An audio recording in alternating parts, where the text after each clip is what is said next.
Hey, my name is Jason Russell from Critical Dice, and welcome to the Fabled 42, where we build community through friendship, gaming, and chaos. Today, you'll be watching the Fables of Ukador. This is a monthly continuing campaign that we're doing the first Sunday of every month, I think. And you can watch us live right here, twitch.tv/Fable42. And Solo, are we doing the rerun tomorrow at 10 a.m. as well? We're not doing that anymore, but I'll run reruns as just a general rerun, yeah. Great. Excellent. And so we'll have giveaways active today as well. And I want to remind you that there is something very special that you have in your hands that is not being utilized, and that is your free Twitch subscription that comes free with your Amazon Prime. Why do I say you have it? Because of course you have Amazon Prime. You're stuck in your house and you can't go anywhere. So if you didn't have it before, you certainly have it now. And the only thing you can do with this subscription is to sub to your favorite Twitch channels. And of course, Fable 42 is your favorite one. So go ahead and subscribe to that. You've done it in the past. Do it again. If it's popped back up, those do not auto renew. You have to choose us every single month. And we know that you have choices when you stream. So thank you for choosing Fable 42. Hey, let's do talk about some of the sponsors, and I will let our host, Chris Solo, take it away. Thank you, sir. So, yeah, just going to go down our sponsors real quick. We are Vorpal powered, so the streaming platform that we're using right now, the video, the audio, the player icons, the digital dice, all brought to you by Vorpal, so take a look at them. Anything that you see on any other show that is 3D printed is printed by Griffin Co., so go ahead and take a look at them. We are a Theater of the Mind stream, so we're very excited to get going with that. And a big shout out to the rest of our sponsors, Master Monk Gaming, Tabletop Things, 8-Bit Coffee Co., Critical Dice, Plaid Elephant Props, and Plus One Crafting. And like Jason had mentioned, I'll be running several giveaways throughout the stream, and I will just do that live in the Twitch chat. We will probably not have an auditory trigger for that, so just keep an eye out for any of those giveaways. Back to you, Jason. Excellent. So, hey, it has been a month. I meant since we played last, but also, man, it has been a month. So we all thought that we would dress up. The girls and I and Eddie got the memo, and Josh did something else. And now I would argue it does fit into the classification of dress up, but I am thrilled that he did it because that's just phenomenal. Like, we talked about it like 2 hours ago, and he's in full cosplay, so it's awesome. It's just wonderful. Yeah, it's just the helmet's just spot on. I didn't even know you had that. Hey, let's do some character introductions to remind ourselves of who we are and our audience, and then I'll give it a quick recap as we get in tonight's game. Eddie, why don't you start us off? Who am I? That's an existential question. Hi, everyone. I'm Eddie. You can find me over on Eddie Gilbert 2 on Instagram. Otherwise, you can find me on Twitch as well as the Discount Bard, where I am a coffee addict and video game streamer. Today, I'm going to be playing Dorin, the Blood Hunter cleric, who is also an elf, which I apparently did not specify on my sheet. Let me fix that now. But yes, hello. I'm excited to be here. Let's have some fun today. Right on, Lindsay. Hi, I'm Lindsay Russo. This is Eaton. She joins us on most streams. I am Eckers, a human fighter, and I am very excited to take down anyone and everyone who gets in my way, because I don't like any of you. What could go wrong? Go ahead, Josh. Hi, guys. I'm Joshua Blake, NPC Voices on Twitter and Instagram, somewhat on TikTok, not really. I'm going to be playing Kalu, the Goliath Ranger, brother of Kalu. Finn, the Goliath Ranger. Identity crisis? I can tell who he idolizes. He's always wanted to be me, I understand. My brother. Love you, brother. Okay. All right, I'm Joey. I'll be playing Nerome, the Dwarven monk, the black sheep of the Ember Forge Master family. really looking forward to playing this guy a little bit more. It's gonna be a fun one to dive into. Right. And I'm Brianna. You can find me on Instagram or on Twitter at Brianna Flame. I will be playing Ivy, a halfling rogue. Oh, is that my turn? It's your turn. Yes. Hi, I'm Kelu. I am a Goliath barbarian, totem warrior barbarian, and a 4-level moon druid. Interesting combination. You can find me on Fable 42. You all know that. I'm trying to remember this character because it's been a really, really long month. Very excited to get Yeah, it's going. been like a month. And my Finn, and my brother is Finn over there on the other end. I'm Kilo. Yes. I'm Kilo. I'm done. Remember that whole thing about I love chaos, everyone? Yes. Yeah, exactly. Listen, it does what it says on the tin, you guys.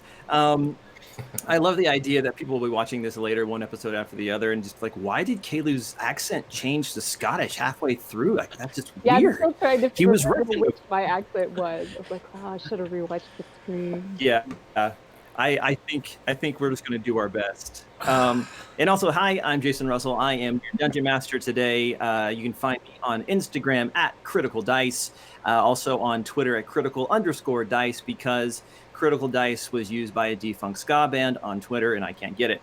So, to give us a I love you. Scott. That's still amazing, though. That's really amazing. I mean, of all the things. is. And, yeah, and I love ska, so like I can't be mad too mad at him. Yeah. To give us a quick recap, we are playing in ancient Ukador on the continent of Pre, and last session the 5 factions congregated in the middle of the desert to a location that butted up against the Devil Spawn Mountains, known as the Steppe. They were gathering, as they do every 7 years, for a gathering for what is known as the Tournament of Legends. This is a place where every 7 years they congregate for trade, for news, for contracts, but the true purpose that has grown in popularity over the years is the games, the competitions to see who gets the bragging rights, the rewards, and the glory. The 5 factions involved in this are the dwarves. And this year, the champions for that are Nuram, who's part of the dwarf clans. And it was going to be Gunter, but then Gunter died before really any of the games got to start. He was found dead in his own tent with his flesh flayed off of him. And so now Kelu is taking his place as basically a write-in vote. Then there's the halflings, who are the hosts this year, native to the deserts, and their leader Nazir has put up 2 of their best of the best, or champions, Breath and Mara. And then there are the elves coming from far in the north, eastern Pre, near the lake and in the forest. They're kind of snobs, but their leader Endor seems to know how to be a graceful, tactful, and diplomatic leader, and has sponsored 2 champions, Findel, who won last time, and Ariel, who is his companion. Then we have the humans who live around the Lake of Pearls. They are always looking for new advantages, always trying to find the way to the top of the pile in all things with the 5 factions. And they also are the sheltering race for the gnomes. Garrett is the leader of this faction, with the gnome representative Misty. And they put up only 1 champion this year, Seth, a barbarian. And then Eckers jumps in, reveals that she was there, a pirate of some renown from the Sea of Pearls, Lake of Pearls, and nominates herself, claiming divine right by high birth, something that no one knew until that moment. And so she was reluctantly allowed to fight for the humans. And then you have the Coalition. The Coalition is way up in the north in the Badlands, near the mountains as well. This is where everyone who doesn't fall neatly into another category just kind of happens to end up. And their leader, Acker, is a good guy and has put forth this year Ivy and Dorin as the champions for this year's Tournament of Legends. The first round was a sparring match, which the dwarves came out ahead in the end, and then an archery match, which the coalition absolutely crushed, taking them into the lead. But before the who was it that? Oh yeah, Seth. Before Seth could compete for the humans, he was also hurt and taken out, and Finn joined the humans as one of their champions. And so now all 6 of our heroes are one of the champions. The brothers split up among political lines and racial lines, and we'll see how that goes. And at the end of the first day of the tournament, they were all invited to Urik's tent for feasting. They had a pretty good evening meal, pretty quiet, until they noticed that Amis was missing, who soon arrived. And a little bit after that, the elves all showed up, indignant and angry that someone or something had killed one of their servants and were demanding satisfaction. There's a couple other loose ends there, I'm sure, but go back and watch one of the old YouTube videos. That's all I can do now. And so I think that covers it. So let's go ahead and get into tonight's episode of Fables of Ukador. You guys ready? Yeah. Fuck. That checks out. Grandparent, tell me the poem again. Oh, I've told you that poem so many times. No, but tell it again. Fine. From the tomb, a Skrelin deep, to the gate that ever bars, let the dwarven gods forever keep what rests among the stars. You see, I first heard that back in many years ago, during the Tournament of Champions. You guys have just processed the news that the elves have laid against someone in the camp, that someone has killed their servant. You're all standing around the dinner table. Most of the giant boar is eaten and gone, and everyone seems pretty upset and surprised that there has been a second killing of some kind. You see Kelu and Norom.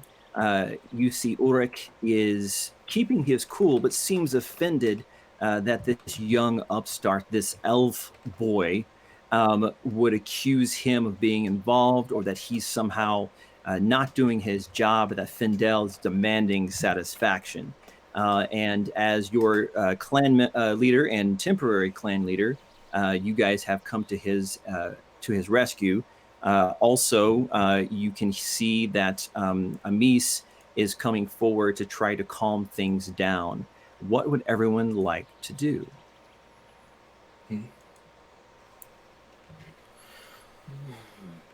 Well, I think we're both on evenly suspicious grounds here, as seeing as good Gunther was flayed, had his skin flayed from him just not a few moments ago, Elf. So I think accusations should be dialed down a little bit, I believe. Fine. He was very important to me, and I expect to be reimbursed or compensated or just... And then Amis steps up and says, listen, everything will be fine. We can investigate. Perhaps we all should go to the scene of the crime.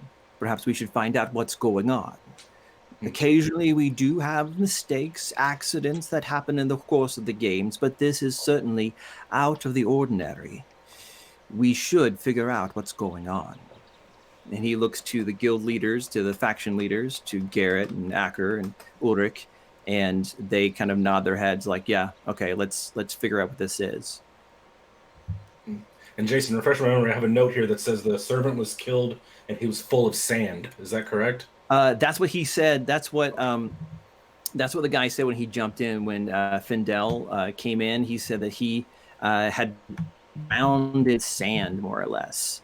But you don't know anything other than what he just said kind of quickly. Okay. So if you want to ask him questions, that's absolutely all right. Yes. You say he's pumped full of sand. It's a different method in which Gunther died. He said, yes, it's like he was trying to drink it or something. Drink it. Some kind of magic.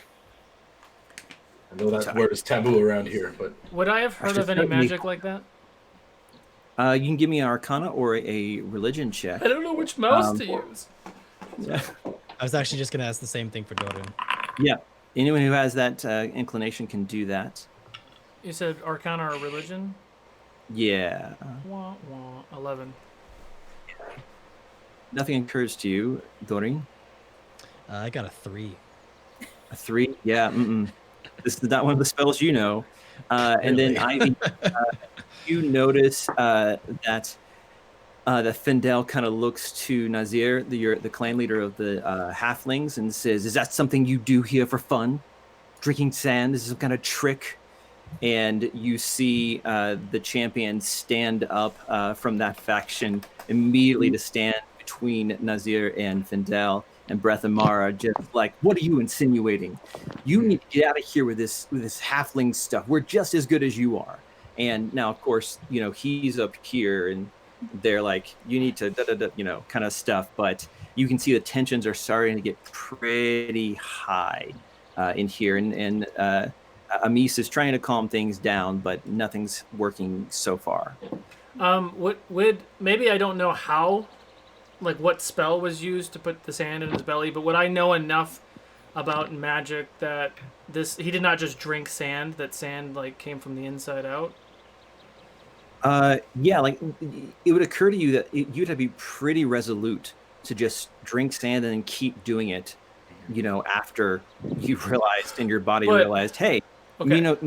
Augusta, yeah, like this is not how it's supposed to work. Question then, when we found him on accident, and then because that's the person's place that I took in this fight. Yes. So I am suspect number one. Place. So when we found Gunther on the table, was there any sand anywhere around his table or on the ground? Not on the table, but the ground was sand. There's not a other than like some rugs that people will typically roll out. For the one who was played? The base floor is just sand in all these tents, right? And so people will put out canvases, tarps, and rugs and things, so you don't have to lay on the sand. But sand is a huge problem here. Would I know if it was the same sand? You'd have to go and see. Okay. I feel like there's more at foot with this swallowing sand. I feel like we need to examine the body and the table and the ground around the area. I don't know anything of this myself, but perhaps I can offer some aid. We didn't get much chance to investigate around Gunther's area, so I too would like to assist. And Ulrich, the chieftain for the dwarves, kind of in a booming voice says, "All right, it's settled. Clan leaders." That's not his voice at all. Dang it. All right, clan leaders. I'm the first one to fall. Dang it. It's only been a month. Yeah. It's like the only voice I know. Okay. All right. It's been settled. Faction leaders, just stay here and we'll talk this out. Champions, go and investigate. And just so you know, nothing hanky is going on. Findel, Ariel, you go with them. Tell them what you saw and make sure that no one tries to pull a fast one. Were those two names were the haughty elves? Yes, okay. Findel and Ariel. Yeah, Ariel's not quite as bad as Findel. Well, you only say that because she seems sweet on you. Wasn't that the one that I punched with my finger? Say what? Wasn't that the one I knocked out with my finger? Ariel? I don't recall. I don't remember either. Ariel? Oh yeah, no, yeah. I think you fought up against her. I punched her with my finger and she fell over. I think it was what it was. Yeah, exactly. All right, sorry. All right, so you've got 10 people that have just been requested to go check this out, and Findel and Ariel don't seem super pleased to have you guys traipsing through what equates to their private quarters, but I think he can see that, all right, this is the only option we've got right now. So you guys have all just been requested to check this out by your faction leaders. Got it. Just point of order, just so I'm like my one page of notes is MIA. So Findel and Ariel those are the ones who are displeased that we're going to the tent that has the dwarf body in it. No, they're going back to Findel's rooms. Findel's tent. Got it. Yes. Where His servant was servant Yes. was killed. Yeah. Got it. So yeah, okay, that's where I was getting confused. So the dwarf that died that I took his place did not drown by sand. Correct. He was Got it. Flayed. Got it. Yeah. Got it. Yeah, Got he it. looked like one of those things in the science museum where they show you what a body looks like with no skin. It looked just like that. I remember just now. The muscles. I'm tracking. Delicious. Yeah, for reals.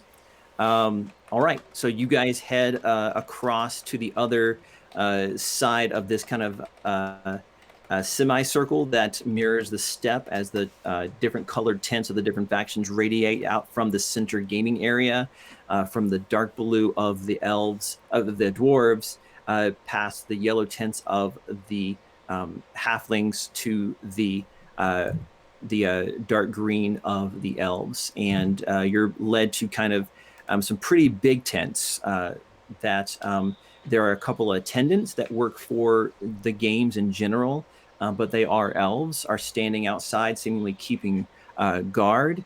And they see Findel, who is leading the pack with Ariel, and they quickly kind of pull back the flaps to give access. And he kind of looks back over his shoulder to all you and says, "All right, come on."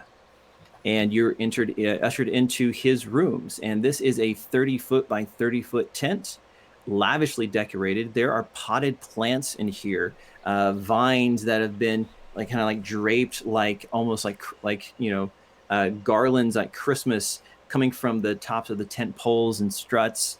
There's a water feature here somehow.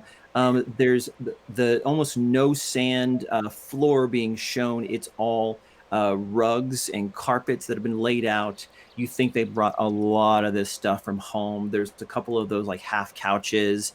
There's food laid out, and he kind of points to the far end of the tent where the body is still laying, kind of behind one of those couches. Are there what would you guys like to do? Are there any animals in the tent, like a bird or a parrot or any sort of pet? There is a bird in a cage. It appears to be multicolored, has kind of the crest up like this, and it's in a thing kind of like. Okay. Okay. I want to, as we walk in, so everyone's walking into this really tiny space, right? Well, it's like 30 feet by 30 feet, so you guys can be in here comfortably. Got it. Yeah, I want to start to approach, but as I'm approaching the body, I want to kind of scan the ground and see if there's anything, any footprints in the sand that don't seem elven, anything that looks mysterious, I guess. Anything out of place. Out of place. Look around for anything out of place as well. Sure. So Doreen and Kaylu, go ahead and give me those perception checks. Hold on to the total and tell me when I call for it. Other four of you, what would you like to be doing? How big is the door to the tent? It's a pretty large opening. It's probably 10 feet at the bottom, 5 feet at the top, because it's kind of one of those triangle things that opens up like that, when you pull back the flaps. Yeah. But it's triangle shaped. Okay. Big doggy head into the opening, and I'm He standing. can fit if he kind of goes low. Okay. And immediately Findel's like, no, you get that thing out of here. It's going to contaminate the whole scene, and just no. I've already been invaded by privacy enough. He cannot come in here. As a point of order, I have if you lost want, he can try two and of you. smell if anything is on the clothes that he can try and track.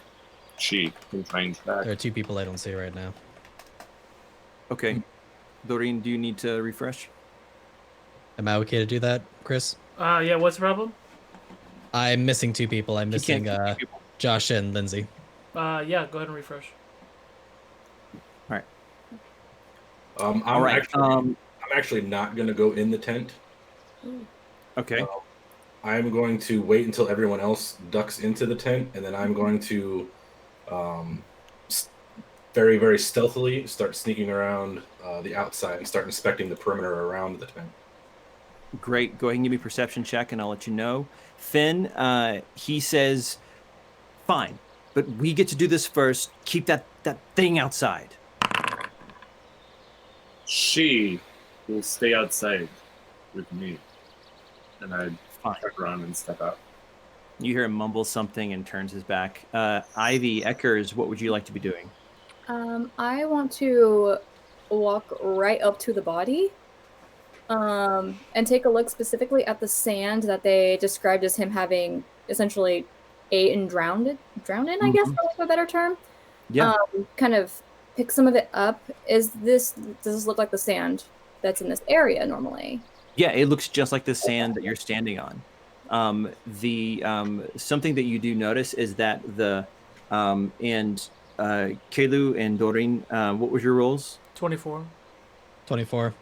So Nice. So you guys also are kind of standing pretty close to Ivy as she's doing this, and you guys see as she reaches down and pulls some sand out of his mouth, and he's like just dead-eyed, like looking in like vaguely your direction, and the mouth is wide open, just full of sand. Some of it's pulling down the side, and it looks just like the sand on the ground. And you boys, you see that the carpets here have been disrupted.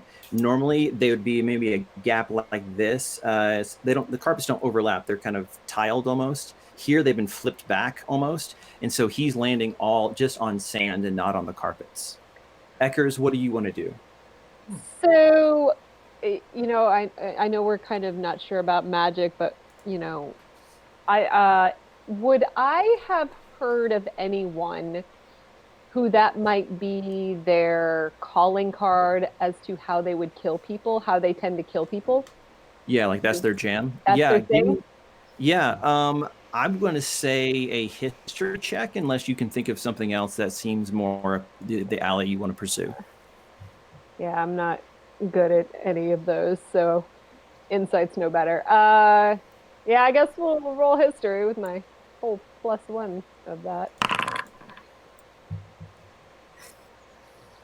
10. 11. 11, okay. Yeah, nothing comes to mind. You've heard of pirates on the southern coast, outside of where you typically roll in the lake there, that would do this, but with water, where they would just make people over drink water, especially Right. salt water, and it's a pretty gruesome way to die. But nothing like sand like that. That's just crazy. Like, how would you even get it down his throat? Yeah, she's going to stand and look at it and just be like, I'm going to have to remember that one for next time. Pretty smart. Yeah, no one else. I mean, come on. You use a tube? Did you force it down his throat? I mean, this is ingenious. Does Doreen just kind of slowly turn and look at her like, what? Pretty much. It just doesn't say a word, just kind of gives that look and then kind of goes back to what he's doing and examining for any further details. It's really sad that he's dead. Oh my.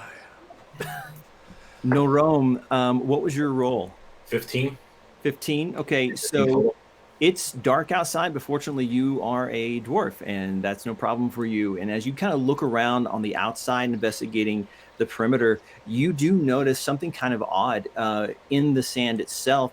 It looks like there is the way the sand typically is you can see that continual wind that kind of blows and creates those almost like sidewinder S's of kind of like layers upon layers as it creates those little hills and mounds. There's a section maybe 6-8 feet wide where it's perfectly smooth, almost like someone had laid like a wooden stretcher down and dragged it. It's the equivalent of sand crop circles, kind of like, and you look to your left, it goes under the flap into the tent. You go to your right, and it kind of snakes its way out, kind of further in towards the championship grounds. So something went in and then came out the other side. Well, it seems to be a single path. Like if this is someone dragging something, then they went from either over there to over there, or vice versa. Okay. Is there Can any I sort make- of indication? Go for it. Sorry. Can I make the determination whether it was an object being drug or a creature that happens to have a flat belly of some sort?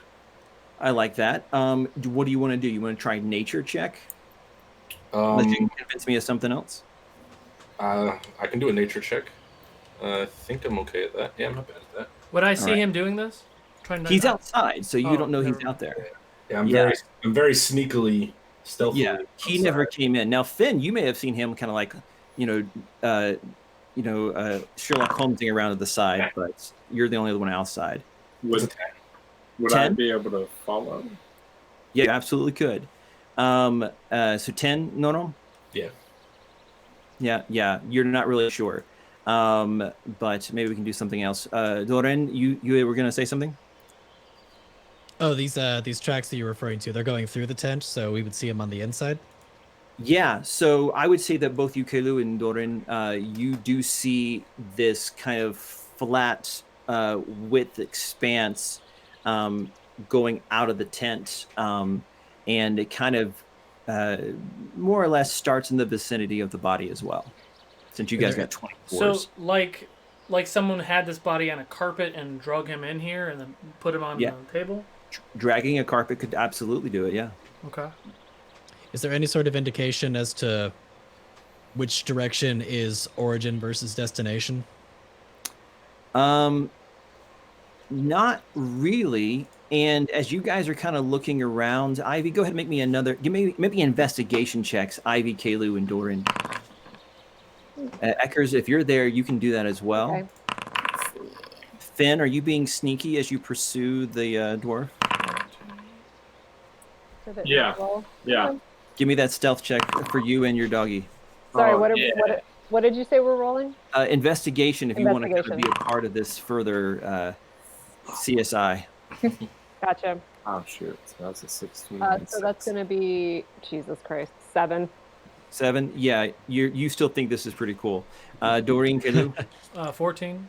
14. 16, Ivy? 11. 11. Okay. So Dorian, with the 16, you're kind of looking and you're thinking like, okay, was something dragged? And you do a quick look and you don't see that there are any rugs missing. Like I said, they're kind of laid out in a tile pattern almost with little gaps, but none of them appear to be gone. And some of them are kind of sandy from when they got flipped up, but none of them look super like covered in sand either. And then Kaylee, what was your roll? 14. 14, and Ivy, you had 11? Yeah. Okay. And Kaylu, you can see also that there's a basket, a wicker basket that's tipped over close to the body.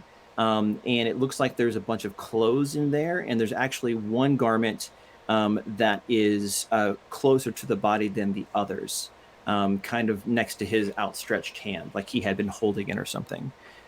Can I take a look at that? Absolutely. So Kaylu, do you like want to pick up the garment and look at it, or what do you want to do? How do you want to? I want to glance at it first to make sure. I just want to glance at it first because it's evidence before I touch it. It looks very close to what Ariel and Findel were wearing during the tournament earlier today. It's the right kind of leathers and color. Okay. God,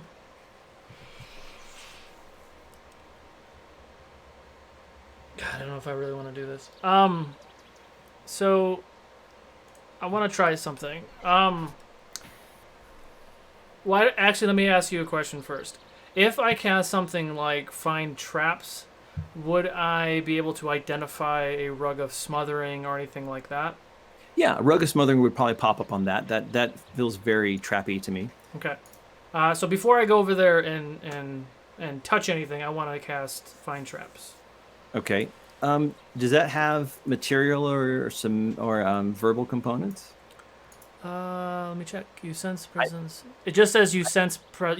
You sense the presence of any trap within range. Components is V and S. Verbal and somatic. Okay, so are you trying to do this on the sly, or you don't care who sees? That's a great question. You make me not trust anybody else in the room. You've already cast one spell in front of them. You did thaumaturgy back at the dinner. I did. Well, question is... I think I noticed. Yeah. You totally noticed, and he noticed you noticing that you So, noticed. here's a question. Do I have, like, a druid focus where I cast it through an Yeah. item? Is that how it works? Yep. Now, the Find Traps spell, is it, like, dedicated to where, like, I just level off some gibberish? Or can I say, I really wonder if there's any traps in here? And then cast Find Traps? Yeah. Let's go with the second one. Okay. I think you can be kind of quiet, and the only people who would be in earshot at this point would be Doreen and Ivy, I think. Okay. So no roll or anything, it's just Find Traps? Yeah. Okay. Nothing really picks up. None of the rugs ping for you. There's no hidden pits. There is a small chest up on a table, kind of maybe 10 feet away, that pings as trapped, but it's a little bit removed from this situation. Got it. I'm going... Who is in our immediate vicinity right now? Just our party, or are there other people? So there's other people, like you've got, so Doreen and Ivy are right next to you. Eckers is a little bit behind you, kind of studying a serial killer at his finest and taking tips. Norome actually isn't that far from you guys, but he's outside, and you guys don't know that. And Finn is kind of sneaking up behind Norome with a giant doggy. And you have Findel and Ariel, like, kind of just arms crossed, like looking to make sure you don't touch any of his stuff. And you also can see the halfling champions, Breath and Mara, who are also kind of searching, like looking under rugs, looking in couch cushions, kind of looking around, trying to investigate as well. But they are not like with you guys. Got it. I'm going to... I'm kneeled down as I'm looking for traps, and I'm going to kind of hunker down a little bit more, because I still feel like me kneeling is still way taller than Ivy. So I'm kneeled, but then I'm still going to like bend over, and I'm going to whisper to Ivy, and Ivy, I believe that chest up there is traps, if you are curious. And just try to do it just so she hears it, and then continue searching. Caleb, I saw your trick you did earlier. Can you talk with animals? I see that we may get along very well. I have something up my sleeve as we leave. And I'm curious. I kind of want to, under the guise of investigating, want to go look at this chest that he's mentioned. Okay. You can do that. It's about 10 feet away and up on a table, but easily within reach. Think about what you want to do while I ask Finn. How did that stealth roll go? I mean, the total came out to a 35. No, that's not what it said. Yeah, it did. You rolled 2d20. I don't know why. Yeah. Oh, for my doggy and for me. Okay, so it was 16 and 19? Yeah, so it was like 23, and I think for me it was 25. Okay, so how close do you want to get to Norome? Because you can get pretty dang close. I'm kind of going more the introverted way of I don't want him to notice me because I don't want him to talk to me. So I'm just kind of like stealthily walking up to look at whatever he's looking at and just doing a little like... just staring. Wait, what is this? So like here, this is Norome. This is me like sneaking up and like... I was like, I only doggy paddle. Everybody want to be that? Oh my gosh, you have a gift for eye. So and so you see him, and Norome is like just kind of like down, like almost to his face, like almost like he's praying and like just looking at the smooth sand and trying to figure out what to do. Norome, what do you want to do? You can hear people kind of talking and milling around in the tent off to your left, where you know the body to be. So I'm going to maybe shock a few of the players here, but I'm going to kind of reach in my pocket and pull out a little gray and black spotted gecko, and I'm going to whisper to him and say, "Hey, scurry up the tent from the top. Let me know if you see anything interesting." And let him run up the side of the tent. Nice. Okay, so he climbs up there, no problem. We have a And lizard friend? he has a lizard friend, yeah. And what's the gecko's name? Zero. Zero. And what's the wolf's name? Dusk. Dusk. Zero and Dusk coming this fall to CBS. Go ahead. I can't wait to talk to both of them. I'll see if I can't set up a situation where Zero rides in Dusk's mouth or something. Oh, Okay. no. It's convenient and stealthy. Okay, so he climbs up and he can send an image to you. Yes. Yeah, he's a familiar. Yes, he is. Oh. Because everybody said, "How can I break Jason's game?" All right, so he gets to the top and looks around, and you can kind of see through his eyes the kind of the cityscape of this tent city stretching out. And the only real new piece of information you learn from this is that the direction that this flat trail goes is actually, he loses sight of it as it enters into the tournament arena area. And so it actually leads away from the rest of the residential areas. Yeah, so Finn, the dwarf is really just standing there gazing into nothing at the moment. I can hear, but I can't see. He's the reverse of John Cena. I kind of lean down now, looking at him doing the whole white thing in front of his face, and whisper into his ear, "Nodo, are you okay?" Oh, dear gods! What are you doing back here? I was following you and looking at what you're looking at. What is wrong with you? Nothing. I was thinking. You were pretty deep in thoughts. Yes, it happens. Dwarves can think, you know. Oh, he looks very frazzled that somebody snuck up on him. He's not very used to it.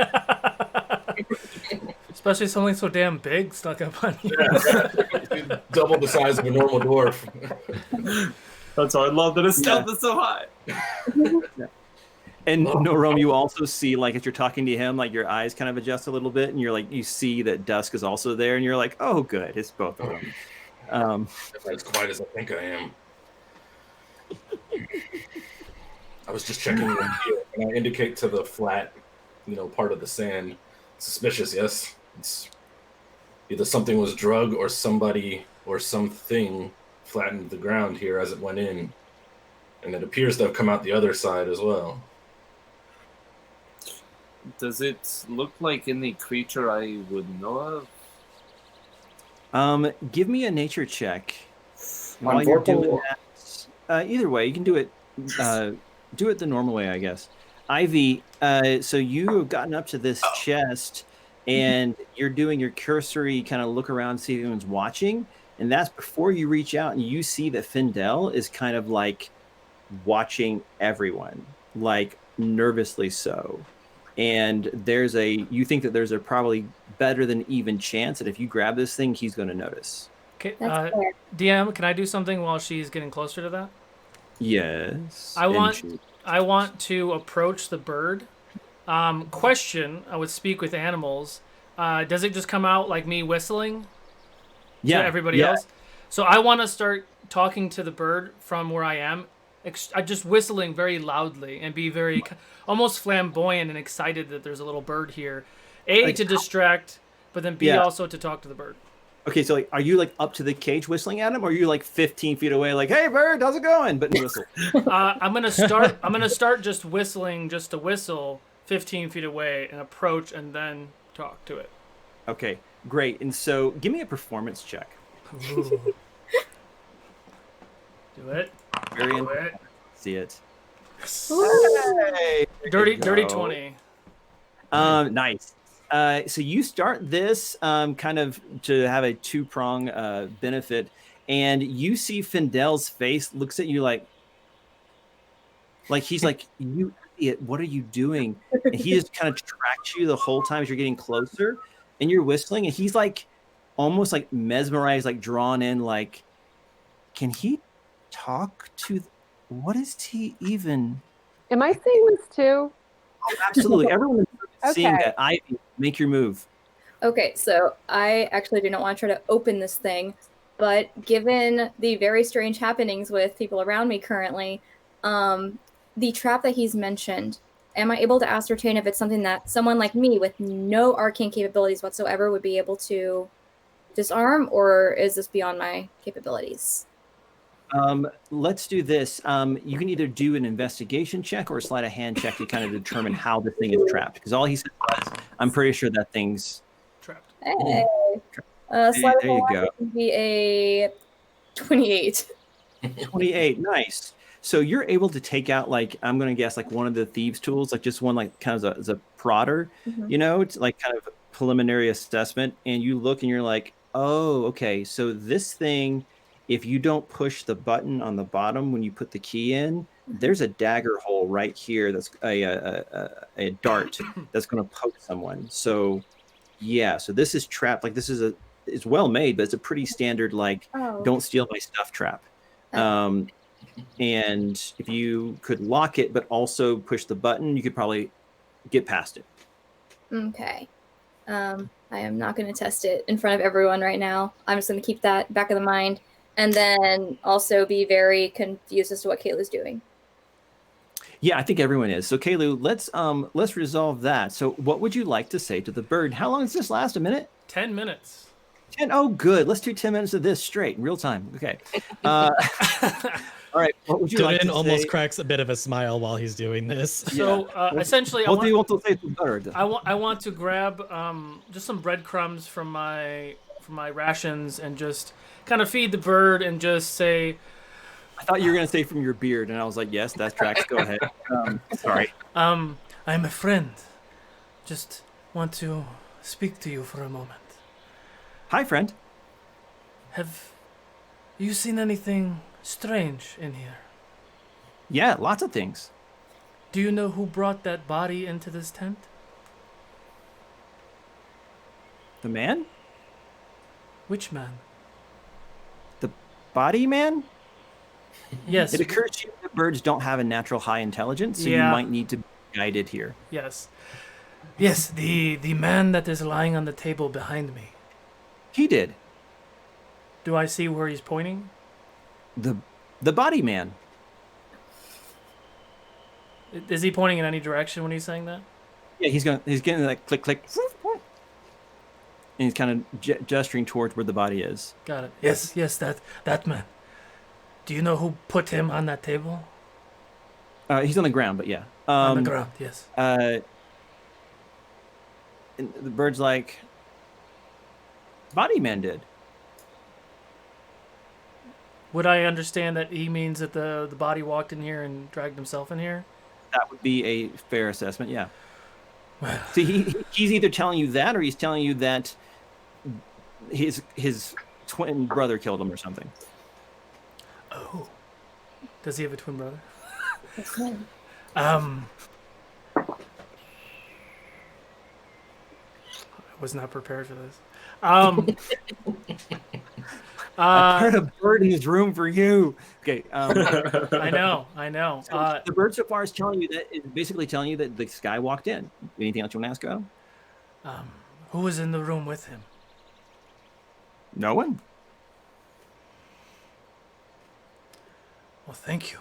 I may ask for your assistance later if that is okay. Sure. Be careful. Big sand. Big sand. Big sand. All right. Big sand. Either Solo or Kalu has not had enough coffee. So. Kalu probably definitely hasn't. Okay. Let's roll back to Eckers. You haven't done anything in a bit, and Finn, you had a pending dice roll, I think. Let me get Finn real quick. Yes. So, is this a deserty forest or like a deserty mountain? I subscribe to this channel, and I have advantages I can give. I'm pretty sure I could talk to Solo and turn it into a disadvantage. Okay. I mean, it can't get much worse than a 1. That was a So 1? yeah, and what was Oh, it? you do double ones. Yeah. No, this is not a foresty desert. This isn't Magic the Gathering. The Close. yeah. Thank you. Joke from 95. Okay. Looking and you're like, I don't these aren't tracks. I think I froze. Yeah, You're I think good. I froze. You're I'm good. back. Okay. No, you're back. These aren't tracks for you to assess. It's just a flat piece of sand. You're like, what you want to track isn't here. However, Dusk is right next to you all.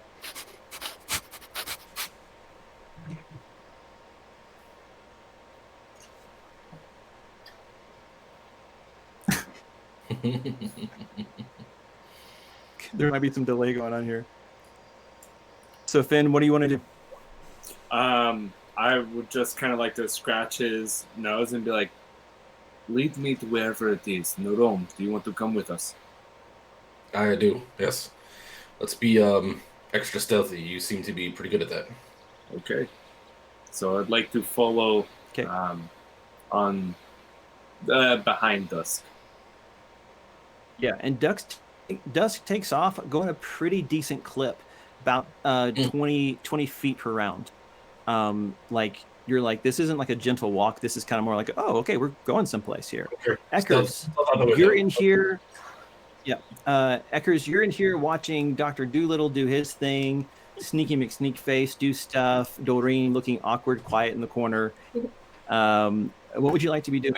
I'm very intrigued by Sneaky McSneak stuff because I got my eye. I'm like, I don't really trust this guy. So, yeah, I want to follow and see what's going on with that. Okay, so you actually, I'm going to say this, that give me that stealth check, but you're going to come up behind her while she's still kind of assessing this lock at that same time. Okay.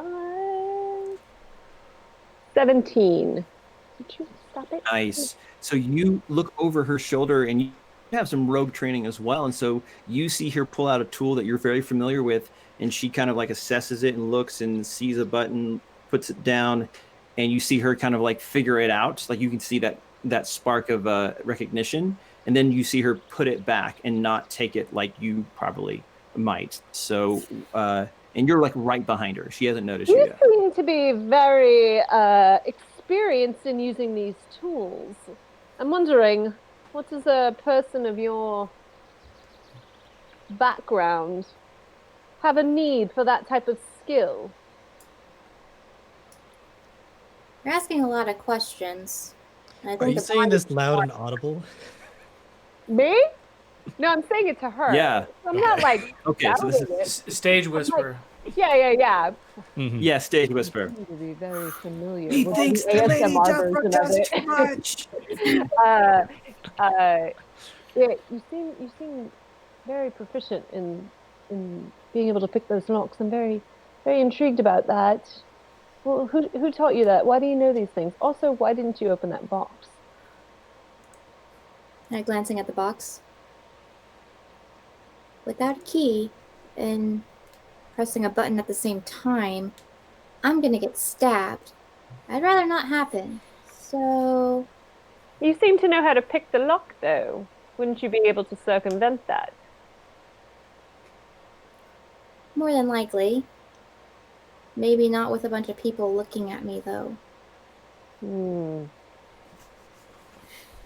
But I feel like the dead body over there you were really intrigued by is a bit more important right now. Is it, though? I mean, mysterious box with like a stabby booby trap on it. I feel like that's pretty important.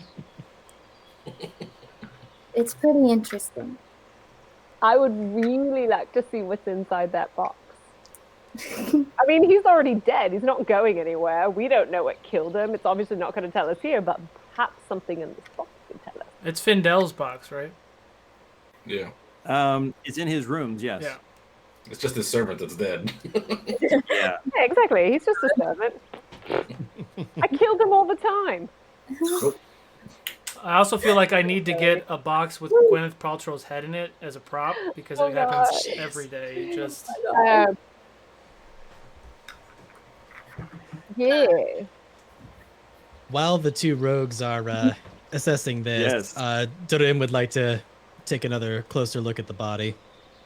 Okay. I'm going to let you keep your original roll for the sake of simplicity. You're kind of getting down closer.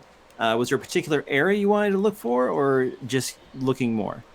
So, having noticed the tracks earlier, I just wanted to take a closer look at the sand. Forgive me if this was mentioned earlier. I don't know if I completely misheard it when I was having technical issues earlier, but does it seem like the sand was the cause of death?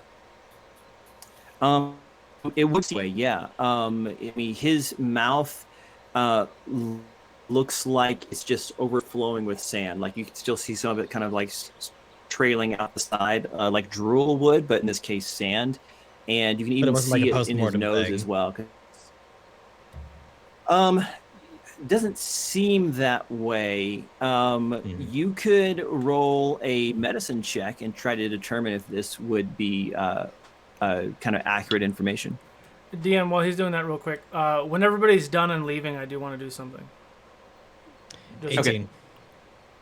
18. Great. So, are you comfortable, like, kind of rolling the body over? He's gonna take a. So Kilu was looking at the body earlier, or has Kilu already moved on to other things now at this point? Yeah, right now you're the only one kind of with this body. Like, I'm trying to understand like where Dorian's like comfort level would be, like to touch or probe or push or to roll over the body. Would he kind of be engaged with that kind of physicality? He initially hesitates because he doesn't necessarily want to change the scene, but at the same time, you know, nothing's getting accomplished with leaving it here. So yes, he'd go ahead and roll it over. Okay, so he rolls it over, and simultaneously two things kind of happen. One, the sand pours out of his mouth, and it is a good amount. And even as that position changes, so he's laying on his chest now, you can kind of see the weight shift makes his chest deflate a little bit, like the air in his lungs is getting pushed out, but all that comes out is more sand, indicating that he was pretty full, as gruesome as that sounds. And also, as you turn him over, his hand opens, and there's something that clatters to the sand floor just outside his open, dead grasp.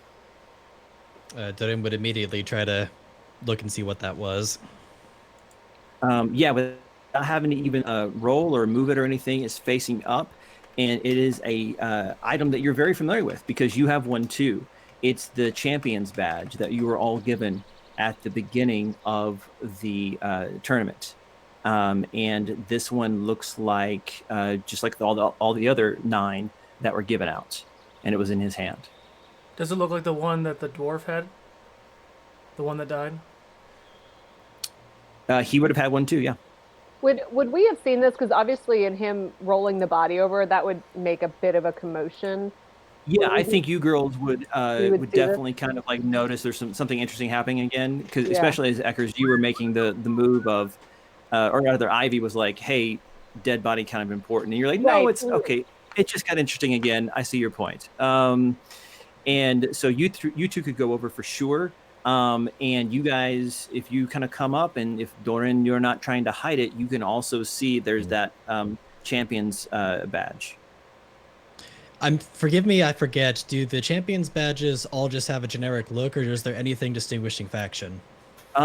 There's no distinguishing features that you're aware of. They all kind of have that old school Captain America shield chevron going on, with 5 rays that almost mimic the way the tents are laid out here up against the step. Oh. You had this on. So you guys see it too. Yep. Yeah. Hold it up and show them. So someone's missing one. Kaylu, you finished your bird call. Mm-hmm. At this point, Fendel walks over and says, "What are you doing? What are you messing with?" And he sees the body. He's like, "Oh, no, not that." Ugh. And he says, oh, my clothes are ruined. And he picks up one of the ones that was closest to the body, and he's like, and it's messed up and kind of torn a little bit, and he throws it in the pile, and he looks over and he sees your guys' expression. He's like, did you find anything? I want my space back, and I want whoever did this found, fined, and punished. Are we about done here? All in due time. While all of this commotion's going on, I want to. How big is that box? Oh boy. About a loaf of bread. Findel. Okay, so I look pregnant. Great. All right. Well, it's been a pleasure, boys. Okay, we'll resolve that in a second. Doreen. Findel, do you and Arl still have your badges? And he starts kind of feeling around Columbo style, and Ariel, she grabs her armor, it's the lapel, and there's her badge right there still. And Findel is just like, no, he had it. He was doing my laundry. Can I Why? go Where and is look it? at the that appeared torn that he just tossed? Yeah. You go Okay. up and you grab it, and there's a rip right here on the chest on the left-hand side, where a lot of people wear their badges. Does it appear as though this had been worn recently? Yeah. It. How about this? It smells like it was worn recently. Okay. So it wasn't clean. It was dude ripped a badge off of a guy who was murdering him. Is what happened. That's what we think. Doran.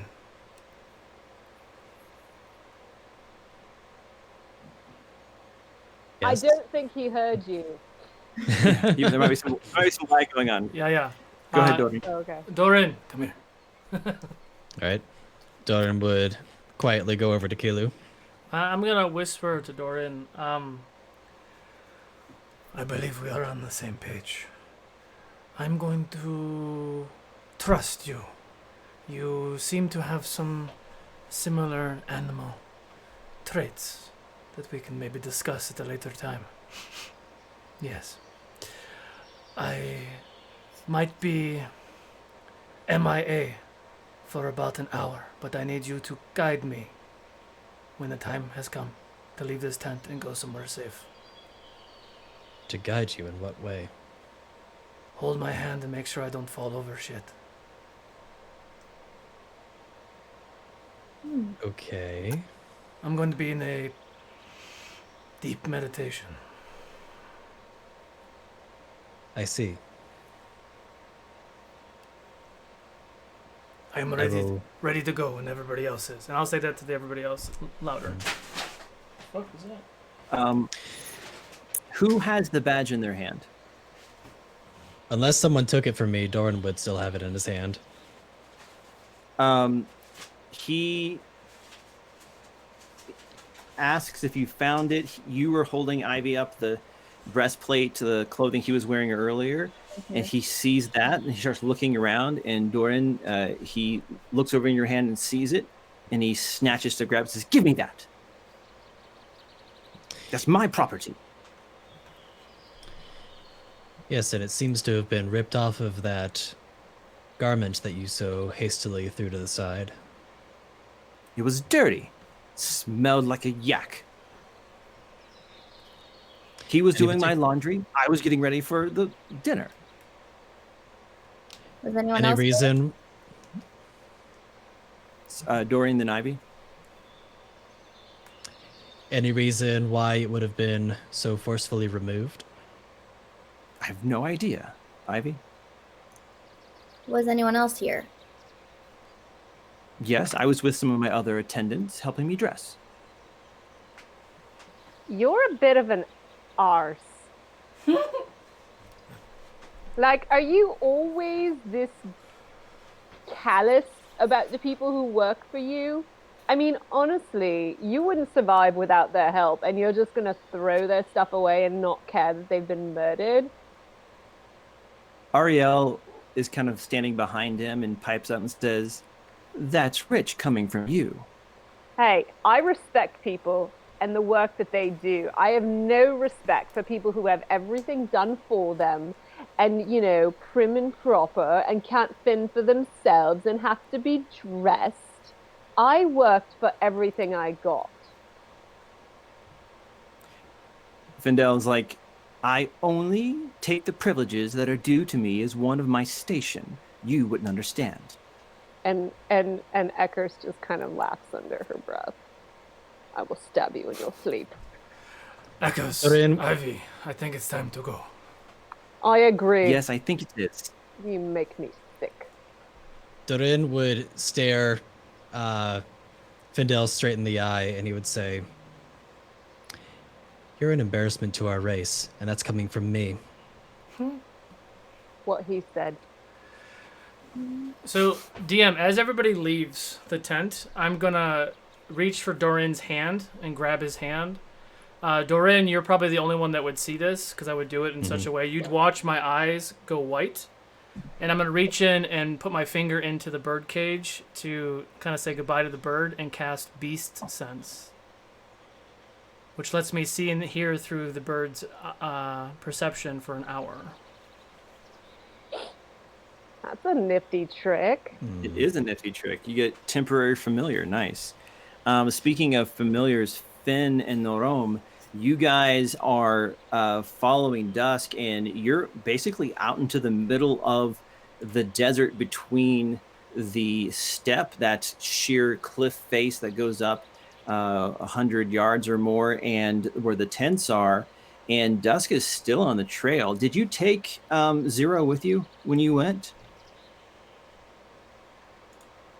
I can't hear you. There you Hear go. me now.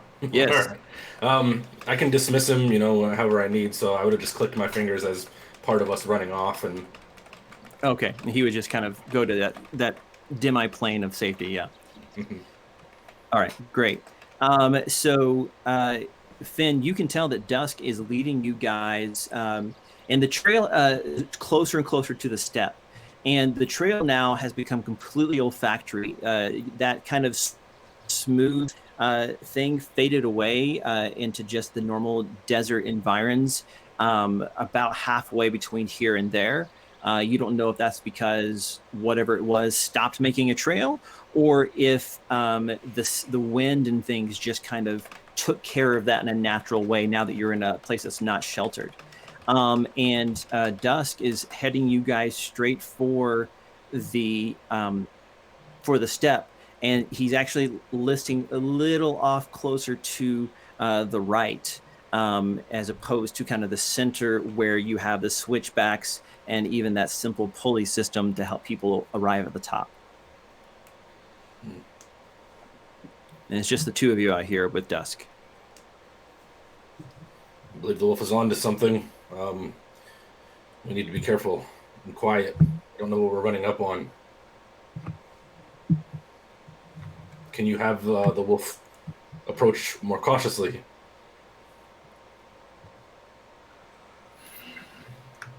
Black and collect car. We should be fine. We will slow down. We will go quietly forward.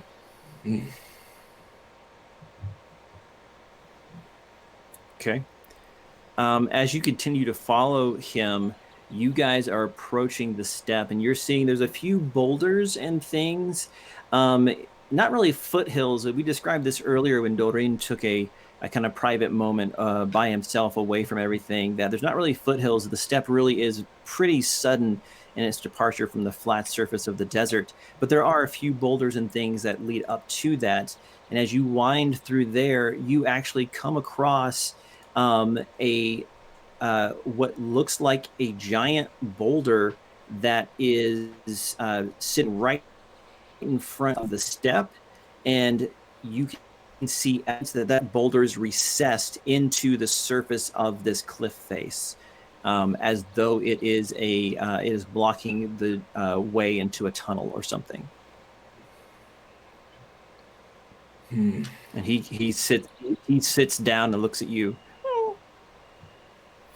Is it sealed all around? It looks sealed, yeah.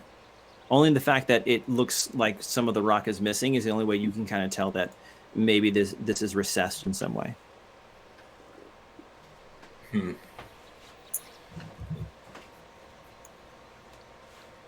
I don't know how much farther you want to go, Finn. This is I'm quite confident in my stealthing ability, and judging by your ability earlier, I think we could go unnoticed, but do we go back to the others? I mean, we will have to, unless you and I are able to move a giant boulder. I don't think we can go too much further. So, being a dwarf and being familiar with stoneworking and things, can I make kind of like a stone cutting check, kind of that kind of thing, to figure out if there's a button or some kind of mechanism that opens it? Yeah, I like that you brought out second edition stone cutting. The stoneworking, whatever it's called now. Yeah, no, exactly. Although I think the stone cutters are the secret society in Simpsons. Anyway, yes, it would be an intelligence or a wisdom based check. Pitch me something. What are you thinking about using here? I'm thinking either investigation, actually probably more of a perception. No, I'm going to say investigation. Perception is more about seeing things for the first time, and investigation is finding out new information about a thing you already see. And you already see this boulder, so you're kind of investigating it. I was saying in the stone cutting, it actually has intelligence history check on it. So oh, there you go. Yeah, you could use either one of those. All right. I've got a 16. Nice. So you discover 3 things by checking out this stone. And it's almost midnight now. It's getting pretty late. But you can see, one, that there appear to be tool marks on this. That this is semi-hewn. It's not just a natural boulder. Someone helped shape it to the size that it is. Secondly, you can see that there are places for ropes or hooks or something to be inserted, as though it's a way of helping move this stone away. And the third, and actually the most disturbing part, is that painted very simply on the front of this boulder is the symbol of the Tournament of Champions. That chevron with the 5 light rays going down. So yeah, Finn, you see Norom running his hands across the stone, and he's just reiterating to you, someone has worked this stone. It was not this shape. I think we should return to the others. Do you see these recesses here? There seems to be some kind of mechanism to assist with pulling the boulder out. Is there any evidence that it was moved recently? Fresh moved dirt, sand? Both of you can make a perception check. It's all right. 15. 25. Yeah, you don't see anything. You don't see any evidence. And even if someone, but Finn, you would know this probably as a ranger, and maybe even you, Norom, just as a dwarf, that even if someone had been out here as little as, say, 6 hours ago, all of the evidence would have just blown away in the sand and the wind. So it's possible, but at least not in the last 5 or 6 hours. Let's head back. Let's be careful of who to tell about this information. I agree. I don't trust that elf as far as I can throw him. Granted, it's fairly far. I don't... Oh, okay.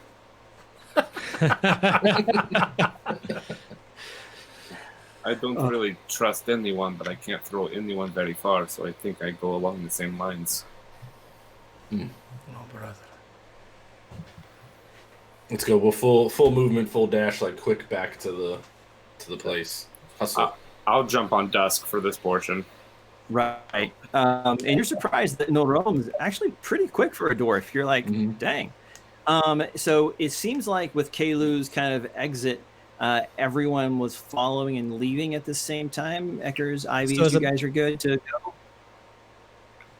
As a point of interest on that, would I have had enough intuition to have deduced, or at least have some sort of inclination as to what Kaylu was doing, based on our previous conversation with each other? Yeah, you're absolutely positive he's cast a spell. You also know that it's something to do with his senses, since he said he'd be in a meditative state. You think maybe it's some kind of divination thing going on. And it's interesting because you haven't had a lot of opportunity to be up close and watch someone else perform magic before. That wasn't trying to actively kill you, at least. Sure. So it's kind of, yeah, hey, listen, the day's still young. So it's kind of novel, actually, where you're like, okay, this is interesting. And he literally, what, Josh? What did I do? Just like, they're still young. Like, people can die. It's fine. Yes. Okay. And so I have a tournament to run, champions to kill. I'm booked. Yeah, I'm booked. If I don't have my health, I don't have anything. Okay, that's 2. We can get 3. Yes. And you're also kind of struck the fact that he like literally put his life in your hands. Like you just have, he like is holding your hand, expecting you to guide him safely, and you're just like, okay, that's a new sensation for me. So, I still don't really know this guy very well, but he's associated with the other Goliath who I seem to have, somewhat made buddy with. So I'm gonna, trust him for the time being. And since he's told me to guide him, I'm going to try to stealthily, without it being too obvious, guide him.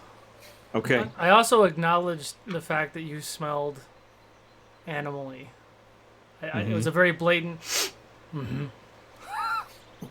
Yes, and he's still not quite sure what to do with that, but he's for the time being, yeah, okay, he said to guide him, so all right, we're gonna guide him, but not make it look like I'm guiding him. Okay, Eckers and Ivy, what's going on? I got that box. Okay, yeah, let's talk about that. So, what was your plan with this loaf of bread sized box out of here without anyone noticing? Nobody leave with it, so obviously people were just not paying attention. Yeah, that's true. Because there's this whole like accusation thing floating around on the other side of the tent. So you got an opportunity. Make me a stealth or sleight of hand roll. Let's say sleight of hand roll. It'd be a low DC because you had a great distraction here. So advantage or no? No, just lower DC. Okay. 16. 16? Yeah. I think you can totally make it out of here with this. And you walk out, and it's still kind of like in your cloak, vest, or whatever, and the 2 guards or attendants are still standing there. And so you're like, okay, this isn't the place. And so you'll probably need to keep moving. Where would you like to go? I mean, I assume I have some sort of tent, right? You do. You certainly do. Over on the human side, which is kind of away from the halflings and the dwarves, on the other side of the elves. Yeah. So I would like to go there, and I'm going to turn to Ivy and be like, "You want to see what's in this box?" I'll kind of you look up. Yeah, you look up. You totally see it. Like she's got it. Like you're like. Either that or suddenly you had a lot of food to eat. I'll kind of glance over at Doreen, and I don't know what's happening right now with him. Yeah, it looks like Doreen and Kaylu are going for a midnight stroll hand in hand. It's very sweet. Anyways, I'll come back to that later. And I'll follow Eckers. It's been a night. Okay. Let's resolve that, Eckers. So you and Ivy head back towards your tent, and you make it inside without too much trouble. And you light a lantern and a candle, and you have a table there that you can work on this box with. Yeah. So I'm gonna investigate the box because I'm gonna be like, so Ivy, you seem to already know a little something about this box. So I'm thinking that the 2 of us together should be able to find a way to open it without getting harmed in the process. I think so. Yes. That was pretty sorry for my phrasing right now. That was pretty ballsy of you. Well, men, they rarely pay attention to us. They don't think that, We're up to their standards, and you just gotta learn to use it to your advantage. What? With all these big people and their huge egos. I know, everything. exactly. So you just gotta learn to, use it to your advantage. So if they're too busy paying attention to their own problems, and they just think, oh, you're a woman, or you're a halfling, you can't do anything, they're so wrong. It's fair, and I'll start taking out my thieves' tools. Yeah, same here. Yeah. So if what I'll do is one person's going to take the lead, the other person will supply help. Okay. Who would like to take the lead on this? Would I be correct in assuming it's going to be a sleight of hand? Oh yeah. I feel comfortable with that. I feel comfortable supporting her. Okay. So would that be with advantage, I assume? It's with advantage. Yes, she's using the help action. Right. Oh, well, thank goodness. 19.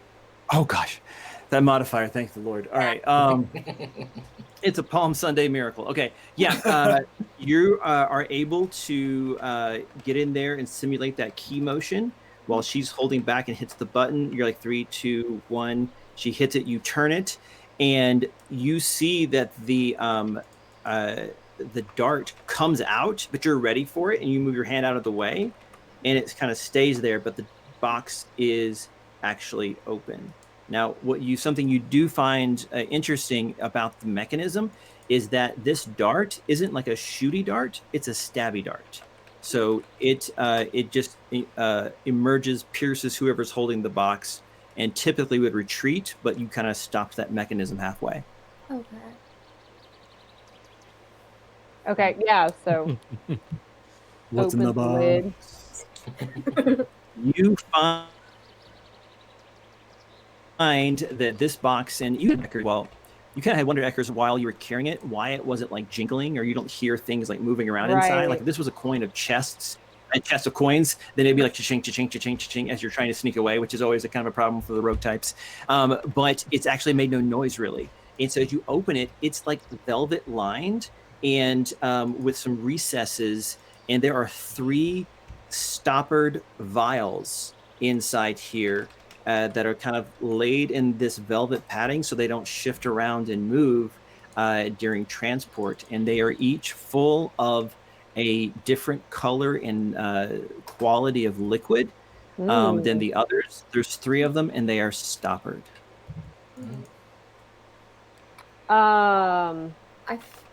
I mean, I feel like it's doubtful, but have either of us have seen anything like this previously? Yeah, like if it's poisons or something, I feel like she might recognize the smell or something of a poison, but if it's not, I don't have any proficiency in alchemy or anything, I don't think. Absolutely. So what I would say is you could do a history check to determine these. You could do an arcana or even a nature check. And Ivy, the reason I say that is because your people, the halflings here of this desert, they're actually known for making different elixirs and potions from extracts that grow only in the desert or in hard to reach places. And so that's one of their big kind of trading portfolios.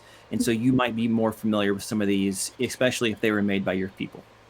Awesome. Okay, I'll definitely take that option to make a check for it. Ooh. Nice. So it's going to be, everything's the same, +1, so 18. Yeah, 18? mine's a 14. Okay. Ivy, as you're kind of looking at these and I'm assuming you're going to kind of pop the top, give a little smell, watch how it moves, that kind of thing, like you're a sommelier, and you realize that all 3 of these are actually probably made by halflings. And some of the aroma that you catch, you're like, yeah, I know that plant. Okay, yeah, that comes from the south. You're like, that one we get from the orcs, but they don't really trade it often. That's weird. And you're able, and what was your total roll? 18. 18? Okay. You know what 2 of them do. Okay. One of them is a potion of giant strength. Of giant strength? But you're not sure of what. Yeah, you're not sure of what kind. The other is a potion of invisibility. Invisibility. Thank goodness the rogue got that. Mm. You're welcome. So And then the last one, you don't know what it is, but it is viscous and dense and has a purple liquid inside of it, and it looks like it has some like like how boba tea has those little like balls that float inside of it. There's one of those that's pink that's kind of floating in this dense purple liquid. Huh. So you seem to recognize these. What are they? And she'll take the third one with the purple liquid that she's not certain what it does exactly. I'm not certain about this one, but these two. This one will make the drinker invisible briefly for a time. And this one is, correct me if I'm wrong, increasing someone's strength. Yes, to potentially an incredible level. It's very interesting that this box would have been with him. Well, he has a reputation to protect, doesn't he? Yeah, but Caution. it's true. It's true. But these are very powerful substances to be having, and I'm wondering if he has these, if he might have had something else, and if that might have contributed to the death of the servant. I don't know. I don't trust him. I don't like it. What are your thoughts? Well, I really don't like him. Mm-mm. That's pretty much all I've been able to decide on. I'm not certain about his servant, why he was killed, but the whole filled with sand thing is strange. Yeah. He seems really upset about us looking into his items, though. So. Yeah, I'm wondering about that. You know, if he's not supposed to have these. I mean, if they were to be used in competition, it would give someone an unfair advantage. Mm-hmm. Exactly. So I'm wondering if he's been cheating. Oh, I'm sure he has been. I mean, why bring it otherwise? Perhaps not having these will level the playing field a bit. Maybe. It also makes me wonder what else he has. Mm-hmm. What is hiding? Why his servant died. I'm wondering if this invisibility potion might be of some use. Maybe. Is it possible to split it? I mean, like, would Ivy know how many uses you could get out of it, or is it just one vial per use? Or yeah, each of these are relatively small. They are one person per use, and there is one use per vial. It's a one and done. That's a good question. And I would know how long the effect would be present for? Yeah, both of them last about an hour, actually. Okay.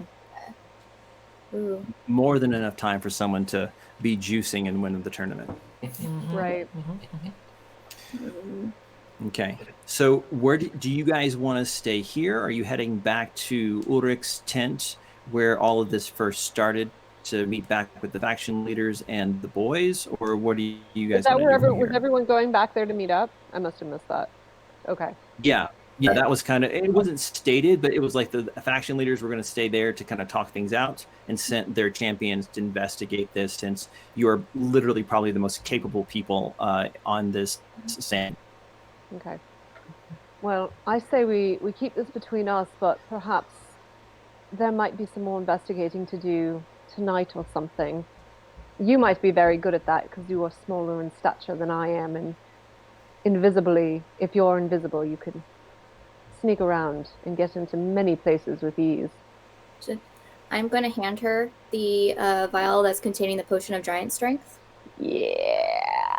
And I am going to pocket the potion of invisibility and the unknown substance. Okay. Ekris, what do you want to do with the box? I mean, the evidence. It's a better way to put it. That's getting destroyed. Actually, you know Yeah. what? I take it back. Ooh. Would Are you I trying know to- how to put this back to relock this? Yeah, you could relock it pretty easily. Great. I mean, she could even help you do that before she leaves if you want. Yeah, we're gonna relock it, and I am going to find a way. I'm gonna put it back. Okay. Now, are you going to just sneak up to the back of the tent, lift the thing, and toss it in and close it, or are you trying to like Ocean's 11 this junk? Well, where was it? I mean, It was on a table in his main chamber, his main tent, maybe about 5 feet away from the wall. that was my tent question. wall. Is like, would that be possible to sneak it in behind, or? Yeah, so the easiest thing would be to do is to kind of loosen a peg and just put it in the tent and hope he thinks it just fell or something. Or if you want to really preserve the integrity of its Yeah, location, I'm gonna try you and have to like straight up sneak in there. yeah, that's what I'm gonna do. Okay, so great. So And it's like midnight now, right? yeah, it's pretty dang late. Yeah, so it's late. It's gotten colder, so I'm gonna put a jacket on to help cover some of the bulk. Yeah, it's cold here in the desert at night. Yeah, Deserts get really cold. I live in Albuquerque. I know. Yeah, exactly. So I'm gonna put a jacket on, and just arrange it as such that you can't really see anything. I got my Great. sword sticking out. That adds some heft to me. So DM real Yeah, quick. yeah. How much time would have passed for them to go to the tent, open the box, look at what they have, examine it, put the box back together, and then walk back to the tent? I can tell that you're a dungeon master We're because that's what really I was good about at to go picking next. locks. Sorry. Yeah, no, absolutely. So Kalu, as you guys are headed back, as Ivy is headed back, as Finn is headed back, you're treated to a front row ring seats to this chamber and what happens after you guys leave. And so you see Findel is talking to Ariel, and he seems upset. You can't hear all the words that are being said because it's a pretty big room, but the main gist of it is that he is upset. He feels personally attacked that someone would do this to his servant. He, in this more private moment, he seems a little less leathery on the outside emotionally. You know what I mean? Do I believe it? Do I trust that he's actually being authentic? The only person other in this room is Ariel, and so unless he is trying to convince her of something, there's no one else to impress. And in fact, you even see one of the attendants come in to get the laundry that was dropped by the dead servant. He gets his kind of posture back up and kind of assumes the way you've always seen him. And he when he leaves, you hear Ariel say, "Well, let's go. Let's see what the leaders decided." And he's like, "Fine." And he has his hands on this table, and he picks up like a dolma and eats it, and kind of looks at the table and is like, "Huh." And he walks out with Ariel. About 5 minutes later, you see the back wall of the tent shake, and you see Eckers just like pop up. Like looking at Eckers, what did you do when you got into the tent? I'm waiting for everyone to come back because I want to have. I'm sorry, say what? Well, I was going to say, like, this is that moment. This is what I thought you meant. So let me just make sure I understand correctly. Yeah, I didn't. Everyone I need to hear where. Left. Yeah, so everyone left Findel's rooms and went back to Ulrich's tent where all of this started at the dinner. Yeah. And so this is a moment where no one's going to be looking for you, and there's also no one else in this tent. So yeah, my understanding was that was like your key time. Yep.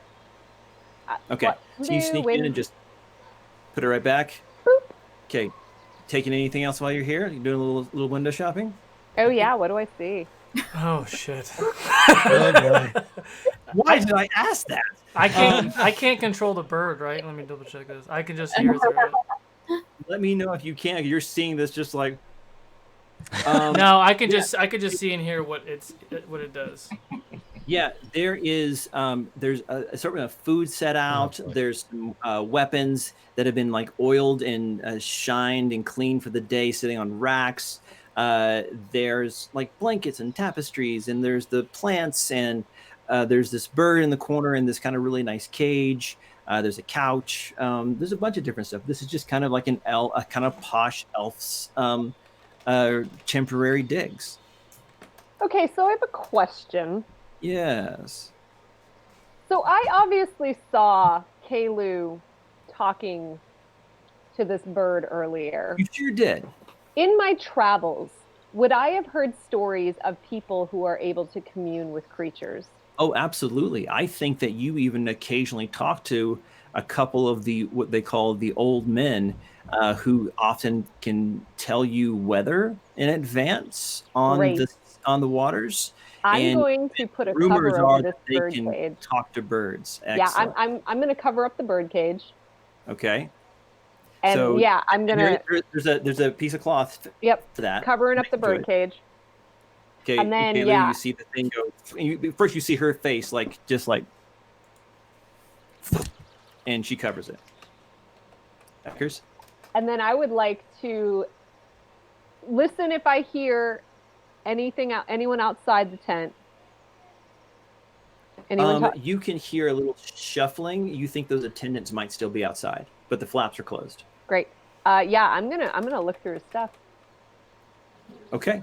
You just looking for like quick and easy fungible kind of Well, stuff? I'm very concerned with him having these vials, these potions. Okay. And I want to know Looking if for there's more of the same kind of roided out. Yeah, cheating stuff. I'm very concerned that he's been because again, she's not always like she's still honorable, and when it comes to battle, she doesn't want people cheating. So yeah, I'm gonna look for any other sort of things that might have, been causing some cheating and that type of thing. All right, go ahead and make that perception roll. Come on. 8. No, you don't see anything else. It doesn't mean that it's not here. It just means that you weren't able to find anything else like this, and it also means that you didn't see any other chests like this either. Okay. And in 'cause there would've pulling been, like, open dead any toys. of the drawers or anything, do I see anything Yeah. that looks out of the ordinary or? No, you don't see anything that's really odd, like no like letters of treachery, no, ritualistic daggers that are just like, yes. You do find one thing. What was the perception check? 8. 8. There are some kinds of roots and herbs in one little packet you open up from one of the drawers, that makes you think like, that's like, people don't have this. This isn't like what you chew to like freshen your breath. And then with the potions, you're like, well, that's interesting. It's not anything, but with those two things combined, you're like, it's a little suspicious. Okay. And do I see any valuable, and do I see any like money or anything laying around? I'll get my 2d10 back out. All right. Yeah, you're able to find a pouch underneath some pillows and one of the cushions in the couch, and you find a bag of 200 gold pieces. Sweet. I am going 200 gold pieces. I'm going to dump the gold pieces out. I'm going to take some sand off the ground, put it in the pouch, and put the pouch back. Yes. That checks out. Eckers, you're becoming my favorite. And then Watch I out. am going to.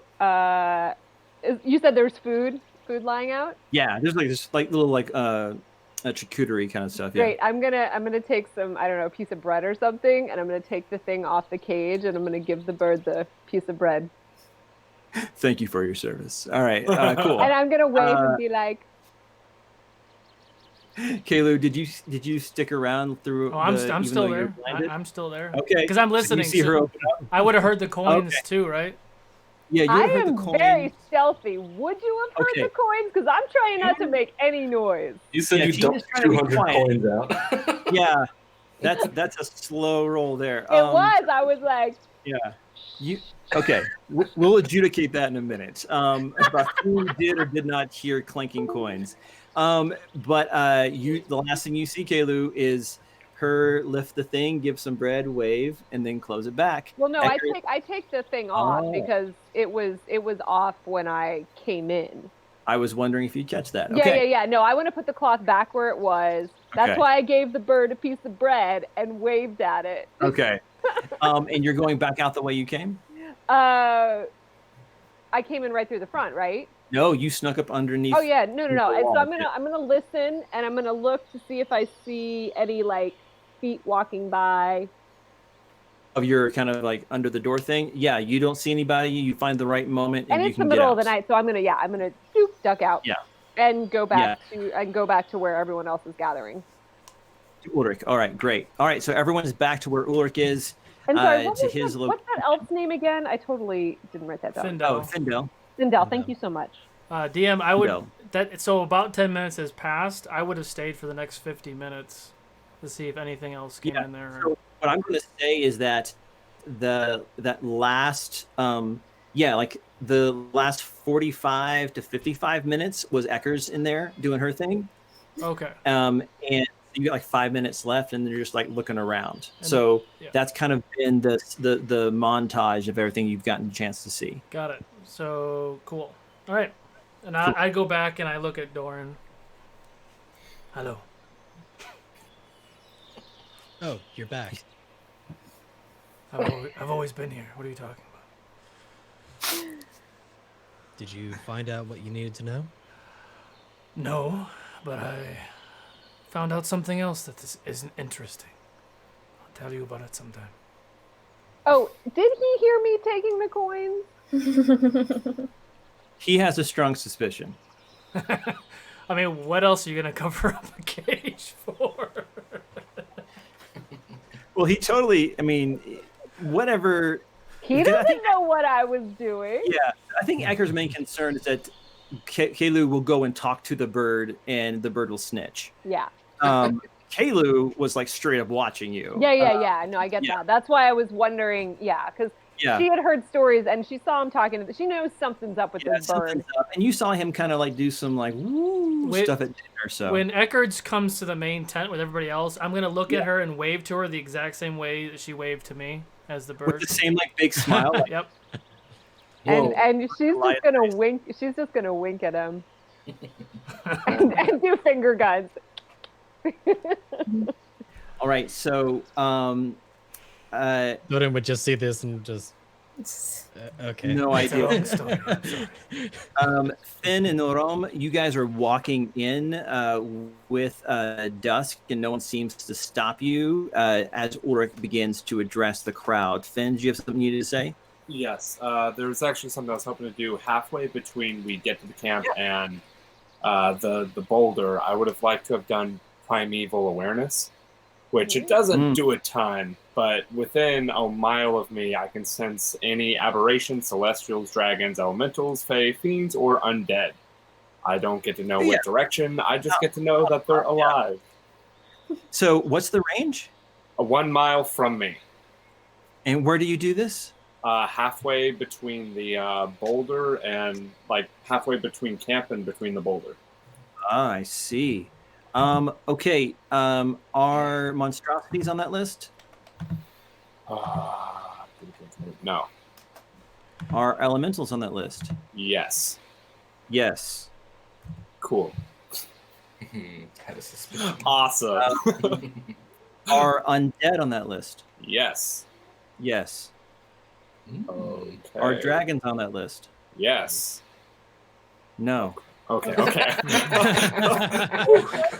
Oh, that scared the crap out of me. Josh, I'm so glad you're playing with us today. Oh man, I was doing a 7th level character calculation in my head already. Yeah, same. I was like, oh my gosh. Well, that's the great thing with dragons. I don't have to figure out how much you can take. You just can't. So, anything else? I'm a before monk. we do this. Norom, anything you need to add? Does that little check of yours do anything weird that would freak him out? I would have stopped. I would have stopped Dusk and just when like Noodle, I'm going to get in touch with the mother, whatever the Earth Mother's name is in this world. That's this question for Solo. Although I like the idea that Norom for a split second thought you were calling Dusk your mother, and he's like, that explains a lot, actually. Yes, I don't know much about your people's rituals. Have at it. Cool. And then it only takes a minute, and we're good to go. No. All right, cool. So you guys arrived just in time to hear Ulrich saying, all right, here's what we've come to. We've all discussed, after much debate, and considering the good of all of the factions and the safety of our champions, we have reached a decision. Amis, you may do the honors.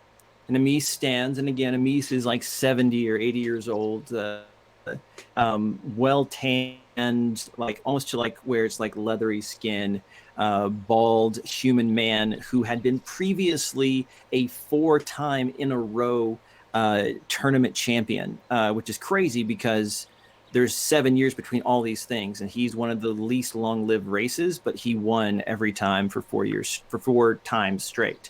And now he presides over the games and is the chief spokesman for this conclave.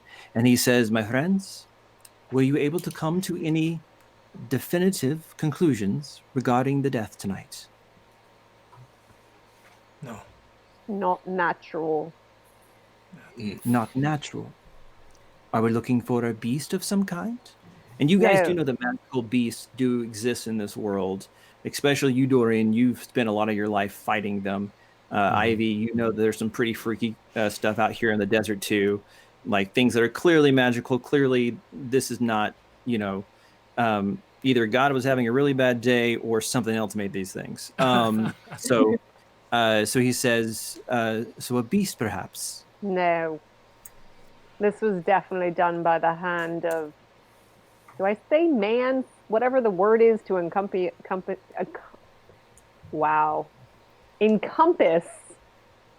all of our races. It was not beast, it was done by a thinking creature. Sentient beings. Yeah, a humanoid, if you will. Humanoid.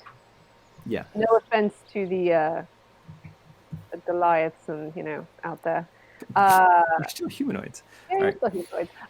Yeah, it was definitely done by a sentient being. Quite ingenious, actually. Yes, there was some sort Raises of an eyebrow. magics used Yeah. with his death. Almost as if Someone he was just trying to walked send- in there himself. Someone was trying to send a message. And throughout this interaction, Ivy's keeping an eye on the 2 elves specifically to watch their facial expressions. Oh yeah, for sure. Same with Yeah. Eckers. Yeah. Same with Nerome as well. Yeah. Trying to Anyone gauge who wants to reaction. roll a insight check, you can do that. I'm good at these. Oh no. I'll roll in here. Ooh, that's a bad roll. You got 17. Ooh, 14. I got a 17. What's a natural 20? Eckers. What did I roll? Oh, Natural 19. 20. Oh, dang. Okay. All right. Who and That's Noron, seriously a 5. My total's Oh, a 24. 24. Who got the natural 20? Eckers. Eckers. I did, Eckers. and I don't have, that's plus nothing, so yeah. Still a natural 20. So those who are looking to kind of determine,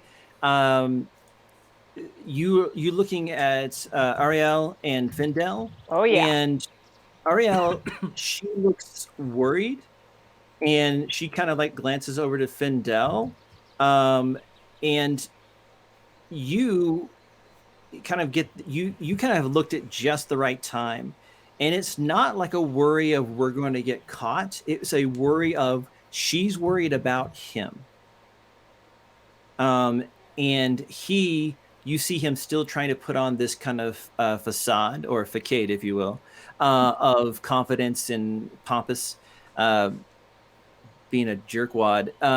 But he is also like looking around, kind of like everyone else is, like who among us? is doing this. And so you don't get guilt from him, but there Okay. is like worry and searching. Norom, you also rolled very, very well. And you kind of get the idea that that there's no division with them between Ariel and Findel. And you don't get the sense that they're looking around guiltily, but you do also notice two other people's expressions that you kind of catch in the corner of your eye.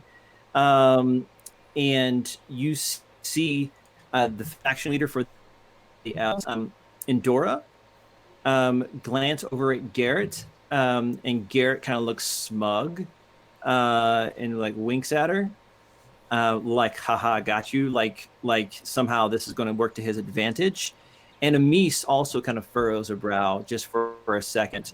Am I seeing this, or did I just see Findel? You got to have deeper insight into those people specifically. He got a little bit broader, but less deep insight into some other people. Gotcha. And Amis looks a little worried too. And you see his very wrinkled brow go up by like 20% and back down in wrinkle density. But Amis says, very well. What we have decided to do is to carry on with the tournament. We will provide more patrols and make sure that the attendants are armed. We are recommending that everyone go in pairs and never go alone anywhere.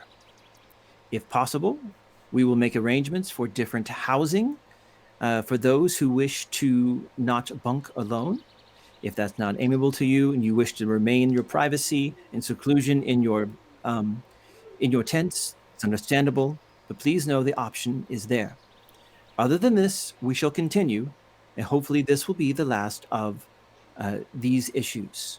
Tomorrow at 8 a.m., you will hear the gong. We shall have our next event for the tournament, Axe Beak Racing. And at this point, Eckers is going to look up and... So what provisions do you have in place to prevent people from having an unfair advantage during these trials? What do you mean? Everyone's here has been vetted and sponsored by their faction leader. I understand that. But what's to prevent someone from, I don't know, perhaps concocting something that could give them advantage in the ring, or whatever they are? Do you have some sort of drug test? And Ivy's going to look over at Eckers with a very like, what are you doing look, because she still has 2 potions on her. It's okay. I'm just, speaking on behalf of everyone here. I just want to make sure that, we all have a fair advantage when it comes to this, because obviously those people who have wealth and privilege know how to misuse that. Nazir, the leader of the halflings, the endless rope, he says, such things are possible, yes, but only we of the endless rope, of the halflings, make such things, and they are very rare and very difficult to make, and we have sold no such things to any champions. Please understand, we are your hosts and want to see a fair competition for the great of all. And Misty is there, and she says, she's the gnome representative from the human faction. She says, well, I could probably make something that's kind of cool, like a gauntlet that shoots lightning or fire or something like that, or like shoes, like giant springs on them. They can jump up and down and bounce around and flip over and down. And she kind of looks up at Garrett, and Garrett looks at her like, she's like, no, I don't make potions.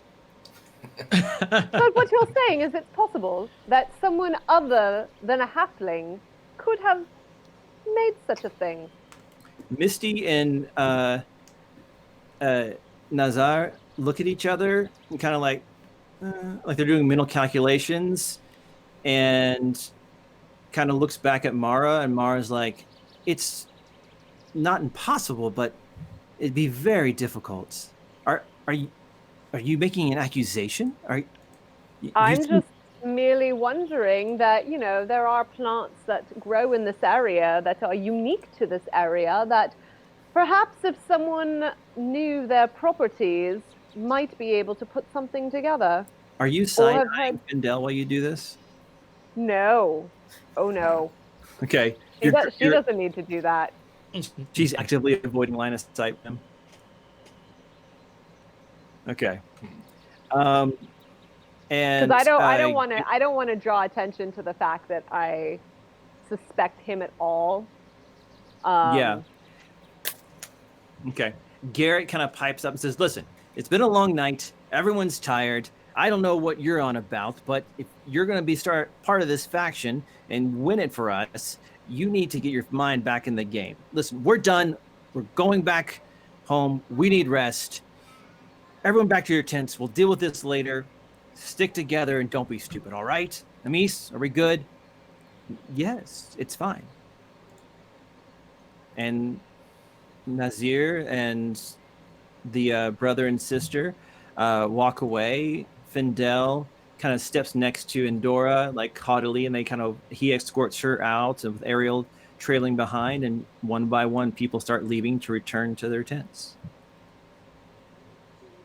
I'm gonna try and take an opportunity because I want to tell I want to tell Ivy about the herbs that I found in his tent. Okay. Because I'm assuming I was able to at least recognize them.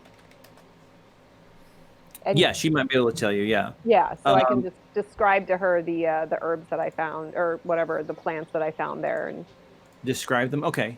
And Ivy, you'll have to probably think about it a little bit. It's not one of those things that's like right at the top of your head. You're like, "Oh, wolfsbane. Yeah, that's great for gingivitis." No, it's not like, and she's describing it, and she's not familiar with it. So it's like, yeah, okay. Let me have to think about that one.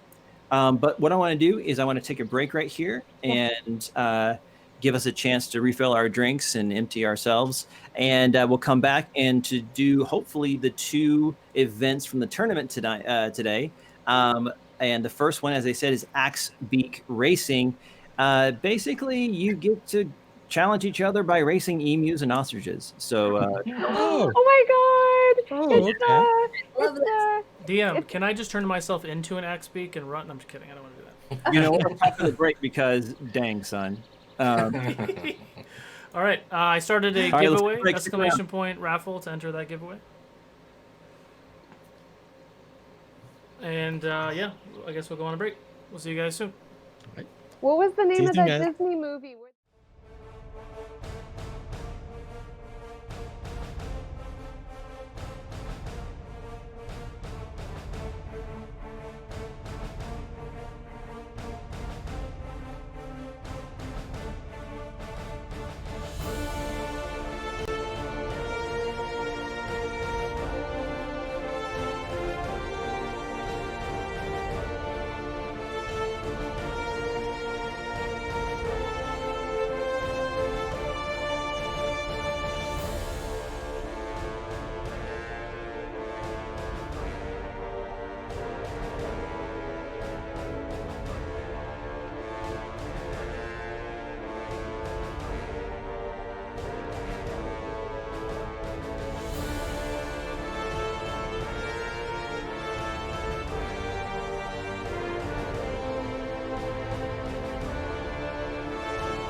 Hey, welcome back to Fabled Troubadour.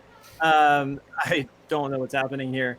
I changed my shirt because my suit was hot and not in just the Yeah, good it way. was. And this is much more comfortable. For those of you who are looking, it says Jesus saves, he takes half damage, which you can get on my website. Okay, so I love that. we're back from our break, feeling much better and ready to rock and roll. And we're going to be jumping right back into the adventure the next day, ready for the Axe Beak races. Are there any other housekeeping things we need to do? Solo, who left? So I guess no. Awesome. If you won the raffle, you know it.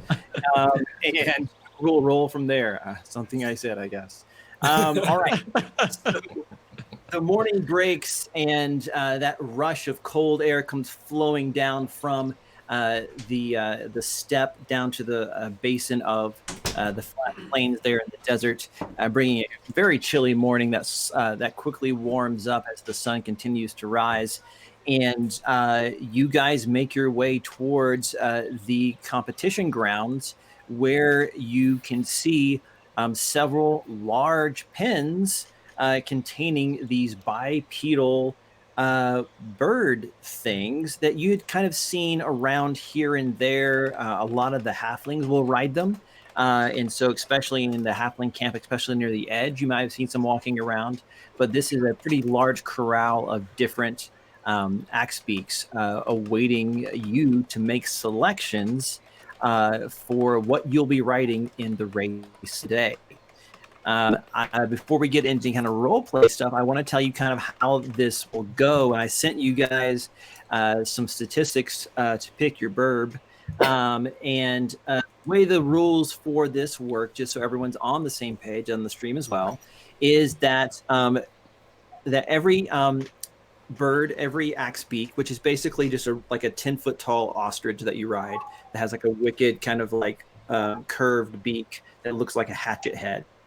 That they have a normal speed and they have a quick speed. And in order to get them to go their normal speed, you have to make an animal handling check that's listed on the statistics. If you make it, you go that speed. If you don't make it, you lose control of the bird for that round. If you want it to go the faster speed, you can lash it with a whip. And you can make it go higher. But the bird will have a Constitution saving throw when you do that. If it fails its saving throw, it doesn't go anywhere at all. Okay? So there's some kind of pros and cons to all these kinds of things when it comes to these birds. So you guys are all kind of out there looking them over. I want to make sure I didn't miss a rule here. And you guys have statistics in your Discord about which ones you want to do. But basically, you make an animal handling check. If it's successful, then it goes the first number. And if you try to move the faster number by lashing it, you make the animal handling check with advantage. But the bird also has to make a successful DC 10 Constitution check, or its speed is halved for the rest of the race. Its speed is halved for the rest of the race. Woof. So, who would like to pick their Axe Beak first? Yes, Ivy, I imagine it would be you. Yes. I would like to take number 4, please. Number 4. So number 4 has a really great base speed and a slightly better quick speed, easy animal handling. Okay, so this one actually is a smaller axe beak that is probably only 8 feet tall, which is still really tall, but compared to all the other ones, they kind of tower over it. But this one seems like it is pretty gentle. It's pretty mild. Not in a kind of lazy way, but rather it seems like it's been treated well. It trusts, people pretty easily, and you kind of go up to it and you're starting to kind of like stroke it on the neck, and you're like, it like responds to you, and you're like, yeah, this one kind of speaks to me, and it seems like it's pretty fast too. And you've ridden these before. You grew up riding these, and so you're like, yeah, you're kind of trained eye. This is the one you want. I like this. Okay, what would you like to name her? Ooh, Oh, that's a really great question. Come back to you if you want. Who wants to go next while she's thinking? I'll go next. Oh, okay, I'll go I saw- after him. Okay, Ben, Eckert, Kalu, Norom, and Doran is the order. I would like to first kind of look around and make sure that I'm not allowed to ride Dusk, which disappointed. Yeah, they look at you like, I kind of scratch him behind the ear and Gedak and ask him to stay as I kind of saunter forward, and I'd like to look up. These giant birds get a little more relaxed as she walks further away. They kind of settle down. I'd like to go up to number 1. Number 1. Okay, this is a beast of a animal. It's not the biggest one here, but pretty close to it. This thing is strong. It's tall. It assesses and apprises you with one of those giant eyeballs as you kind of walk up to it. You can choose this one, but you're going to have to see if you can make it choose you. Can you make an animal handling check for me, please? Do you want this on Vorpal or on mine? Either way. That's going to be a animal handling, so that's going to be a 23. Excellent. You kind of give it that I'm ready. now, and you kind of get closer and you guys come to an arrangement, and it kind of bobs its head at you, and it agrees to be ridden by you. And Ivy, what have you named your bird? Ooh, I hadn't come up with one yet. I'm sorry. I'll do selection, and at the end we'll do the names. Okay, so everyone gets a chance to be thinking at the same amount of time. All right, Eckers, you're next, I think. Yeah. Who are you picking? What do the stars mean again? Don't worry about the stars. Okay, cool. I would like to walk up to number 6. Number 6, this is literally the biggest bird you have ever seen in your life. This thing is easily 12 feet tall. It is powerful. It is strong. It looks like its legs were meant for running. It also looks like it could probably kill you with one good swipe. It's just huge. And it is just, I can't say it any other way. It's just a monster of a bird, but it looks angry. It looks like every day is a good day to die. It's not. And the halfling, okay, good Star Trek reference. All right, the halfling who's kind of helping you pick is just you sure about that one? He's temperamental. So sorry, real quick. The higher the animal handling score they have, the harder it is to manage them. Is that what that is? Yes. Okay, thank you. But That's the what I was. speed on that one is ridiculous. Okay, cool.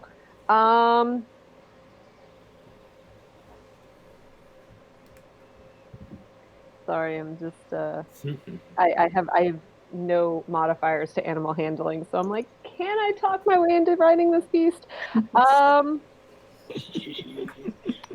Okay, I'm gonna look at it and just be mad props. And he kind of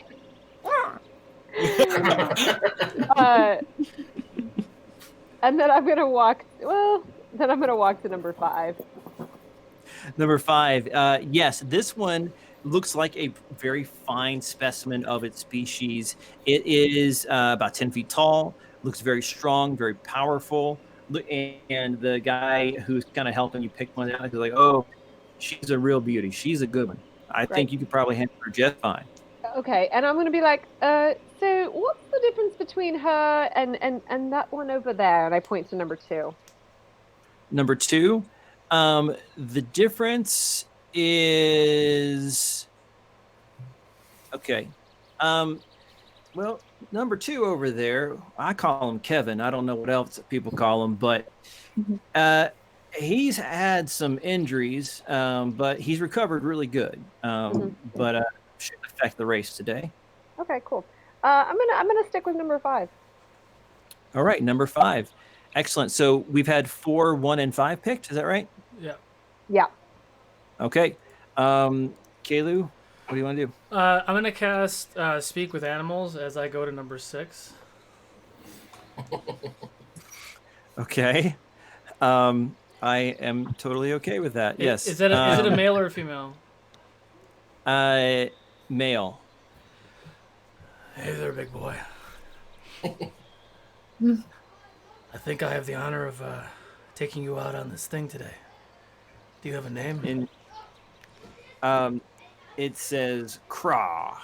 You know, it's funny. I was gonna call him Ra, so I like that even better. All right. Let's see that's time. All right. So I can imagine you being so large would fit my stature very easily, and I assume you are very fast. The fastest. I like to make a deal with you.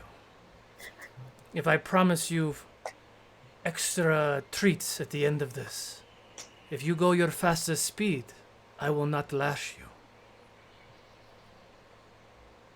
You will give me blood. I can, that can be arranged. I will do my best to find you some fresh meat.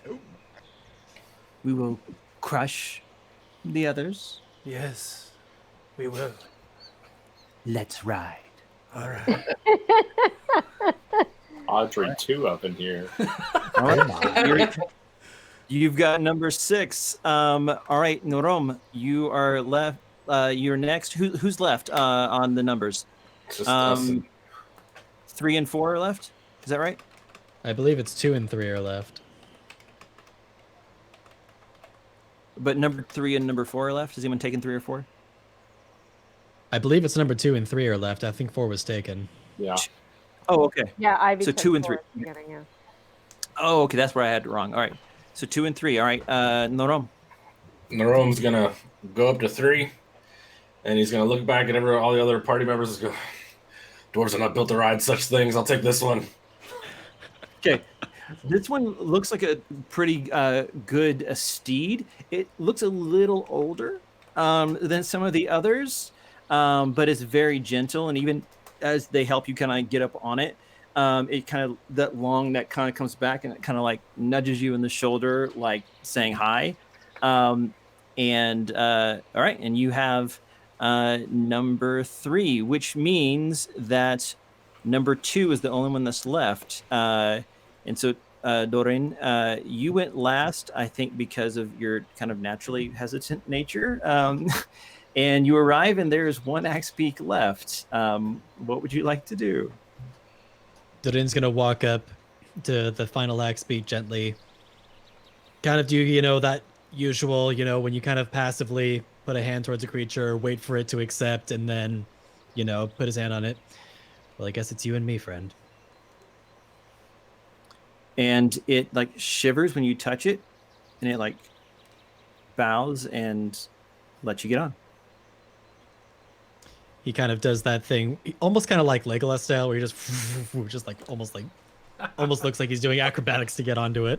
Oh yeah, some Red Dead Redemption stuff. Yeah, Pretty much, yeah. Excellent. All right. So it seems as though, and I didn't ask this explicitly, but I think intuitively everyone's like, why would I skip this challenge? So everyone's participating. All 10 of the champions are out there on this race, and you're all kind of lined up. And Amis comes forward and he says, the race is long, treacherous, encompasses the entire arc around the settlement. 300 feet is as far as you're trying to go. You may not attack one another, but if your axe beaks attack each other, that is only nature. Does everyone understand the rules? Did you hear that, buddy? Oh dear. Yes. Excellent. Yes. At the sound of the gong, we will begin. My children, turn down your volume. I can hear you. Okay, so in the room, like watching this. Okay, so I just heard from the door. Okay, so everyone is kind of getting on their axe beaks in the line. You can see all the other champions that are out here. You can see the halflings. You can see the elves as well. Findel seems a little subdued today. Ariel is right next to him. and then you also can see on smaller Axe Beaks, Breath and Mara and Ivy, you recognize that Breath and Mara's Axe Beaks are their Axe Beaks. These are the ones they grew up with. Okay. So you're like, oh, Uh, right. Cheaters. How big? Yeah. How big was number 6? Did you say? Say again? How big was number 6? Did you say? Number 6 was like 12 feet tall. God, with an 8.5 foot Goliath, that's a big thing. Yeah, not a lot of stealth checks today, Solo. No. Okay, so I want to hear the names of your birds, guys. I've been living for a month for this. I've got one for mine already. All right, no, you have number 3, and you've named. Yes. My bird's name is the word bird in Dwarvish. It's it's Uggle.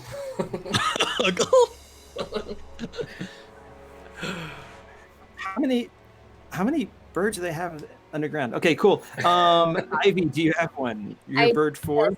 And side note, if anyone gets this reference, I love you. Naboru. Naboru? Why do I know that? Is it anime? No, she's one of the Gerudo. She's the Sage of the Gerudo in Legend of Zelda: Ocarina of Time. That's right. I knew I recognized that voice. Oh. Damn it. Excellent. You're like, I had a chance. Solo, you have number 6. What'd you name him? Well, his name is Kra Deathbeak. That's what I named him. Deathbeak. Not surname, the progenitor of a proud future clan of Death Beaks. Finn, what have you named your bird? I named my my bird Dawn. Dawn and Dusk. I love it. I like it. Excellent. Okay, Doreen, what do you got? Kishuf. Elvish for speed. I love it so much. All right, Eckers, what do you got? Clementine. Dang If it. anyone gets that reference, mad props. I know the song in the Jim Carrey movie. There is a deep dive connection between ostriches and that name. Oh, I know what it is. It's the thing we talked about. Okay, yes. Oh man. Okay. Hey, Solo, if someone guesses it in the chat, they give him something. I don't know. If they guess it, she gets inspiration. Okay, yeah. Okay, so remember, this is how it goes. Animal handling check goes first, and if you're going to lash your burb, then you let me know after you make the animal handling. Let me know. Could you make it with advantage, and then I'll help adjudicate the stuff that happens after that. I need you to make tallies for yourselves, and so as we go, if you pass your check and everything goes well, you'll get whatever that number is that I gave you on Discord. And when your total gets up to 300, you've crossed the finish line. First to 300 wins. Sorry, what's the total that we're looking at? So in Discord, you've got it right next to your bird's number. It'll say like 40/50, 40/50. 40 is the standard, and then 50 is like if you're lashing them with the whip. Right. Trying to go the line. But you said we're adding, but the points you said we're adding up. That's what I meant. So like, say you make your animal handling check, and you go forward 40 feet. Great, just write down 40 feet on a piece of paper or something. And then the next time you go and you go forward, add more numbers. And when the sum is 300, you cross. Yeah. Okay. Does that make sense to everybody? Yeah. Yeah. It's D&D. What do you think this was? It's always. So mechanics question: do I get to ask him to go 80 instead of whipping him? How does that work?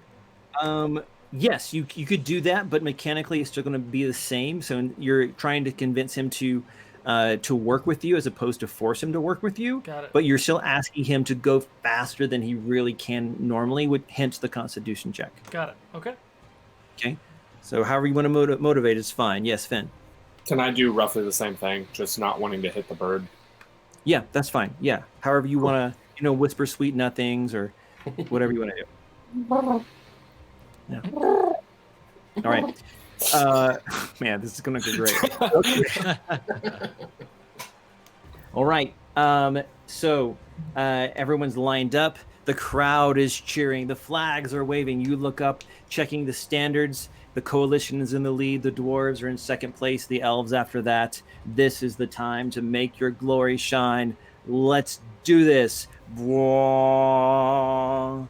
And everyone takes off with their axe beaks, tearing down the track. Everyone make your animal handling check. If you're going to lash them, make it with advantage. So if we're just gonna motivate them, it's still the same thing with advantage. Yes. 16. Oh my god, I. Okay, here we go. Oh, 16, 19. Glad I took mine. Okay. Lindsay, did you get something really good or really bad? I rolled a nat 20. I just sent a picture of it to the Discord, so you saw it. I didn't Nice. do anything. There it is. That's a good looking nice. die too. Oh, it's pretty. That was the dice that I got that are like the hand carved. Yeah, I'm very happy with these dice that I got. You should be. Anyway. Those are beautiful. Okay. All right. So if you who That was did one not roll. I did not whip it. Yeah. raise your hand if you made your handling check and you did not motivate or lash. Great. All right. So just to be clear, does matching meet the check or does it have to exceed? Meet or beat. Cool. We have to Meet meet or or beat. beat Got it. their Then I'm animal good. handling. You're good. Did anyone try to motivate? Yes, sir. I got a 19. You got a 19. Excellently. Okay, and then he needs to make a Constitution saving throw. Make it with a +3. +3. Yep.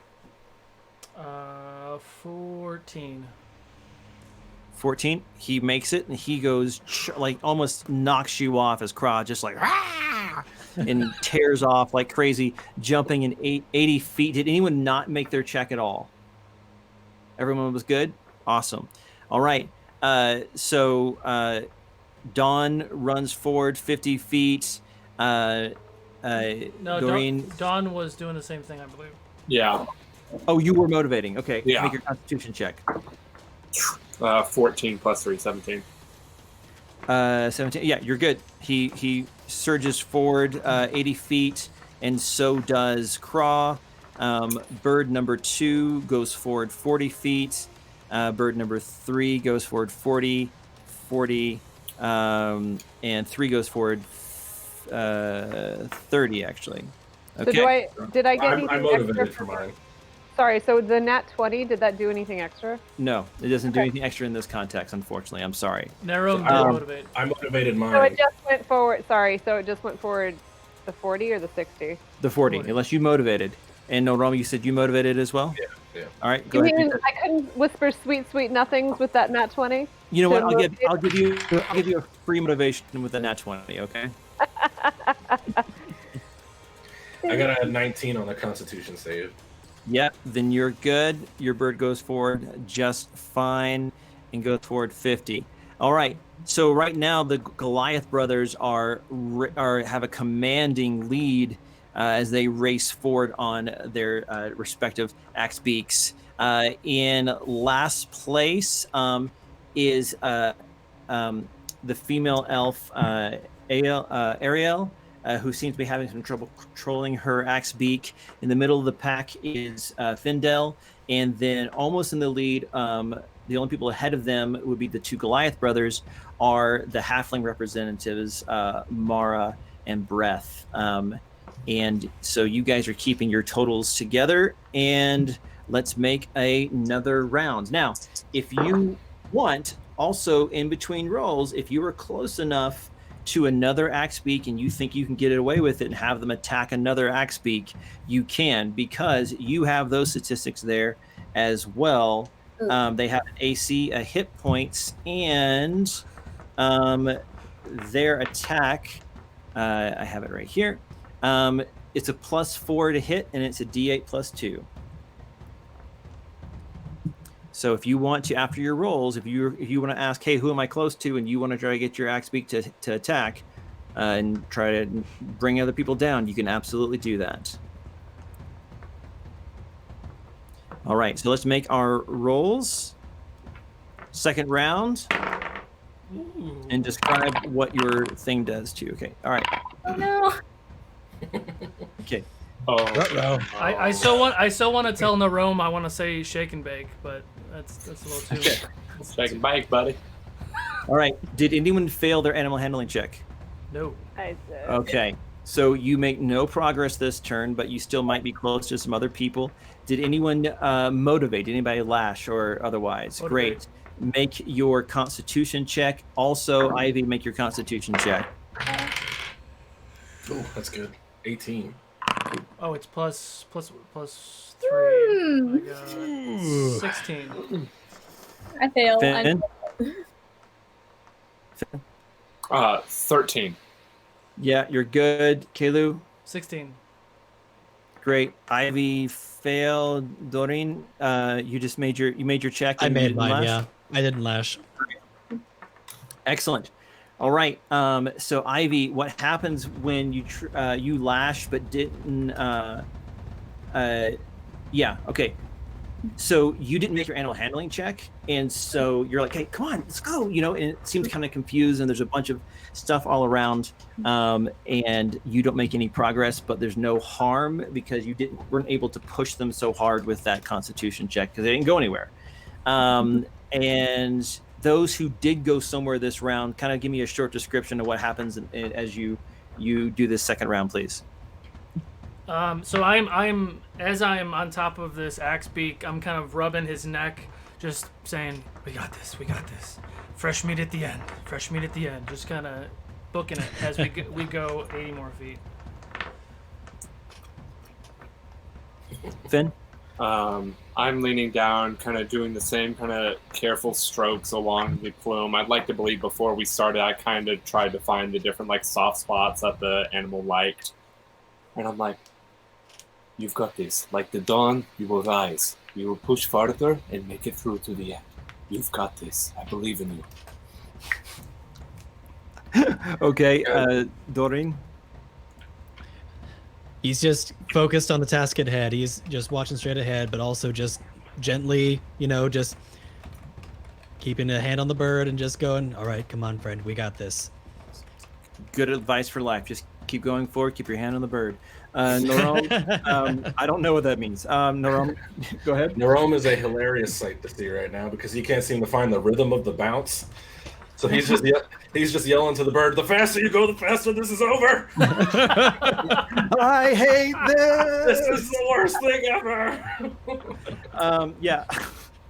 You see, actually, as you're like, Ivy and Eckers, because you're kind of starting to trail back, you notice that one of the people who doesn't go past you is Ariel, and you kind of look back over your shoulder and you see that her bird took a tumble, and like they and the bird go, and you see her kind of get up, and people are rushing to help her get her off and get her Axe Beak back up as she is out of the race. Anybody near Narome goes, "Oh no, oh no." Yeah. Narome's like, "That can happen." All right, let's make a third round, and let me know if you passed your animal handling check.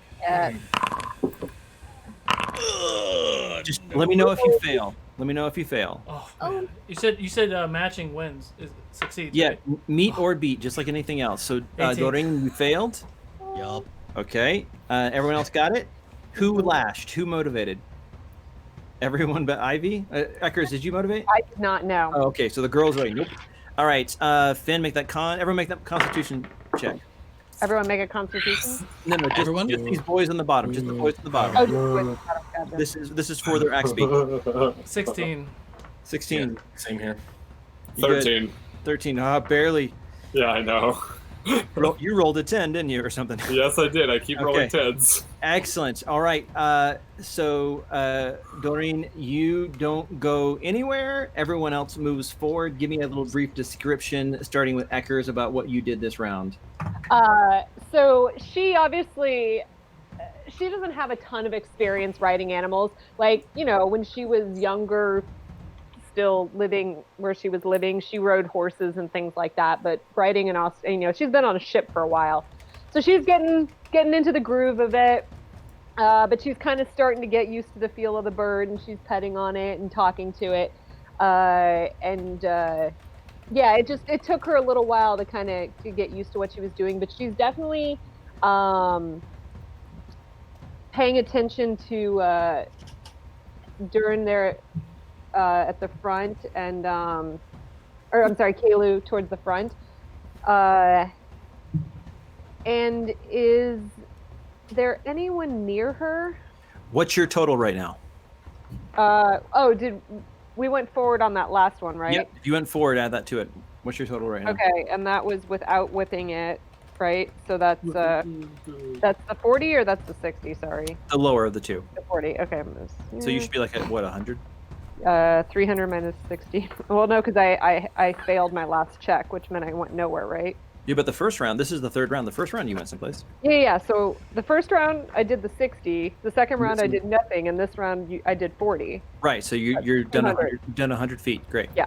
So I've All done right. 100. Yeah, 200 left. Yeah. Great. Finn, what are you doing? What did you do this round?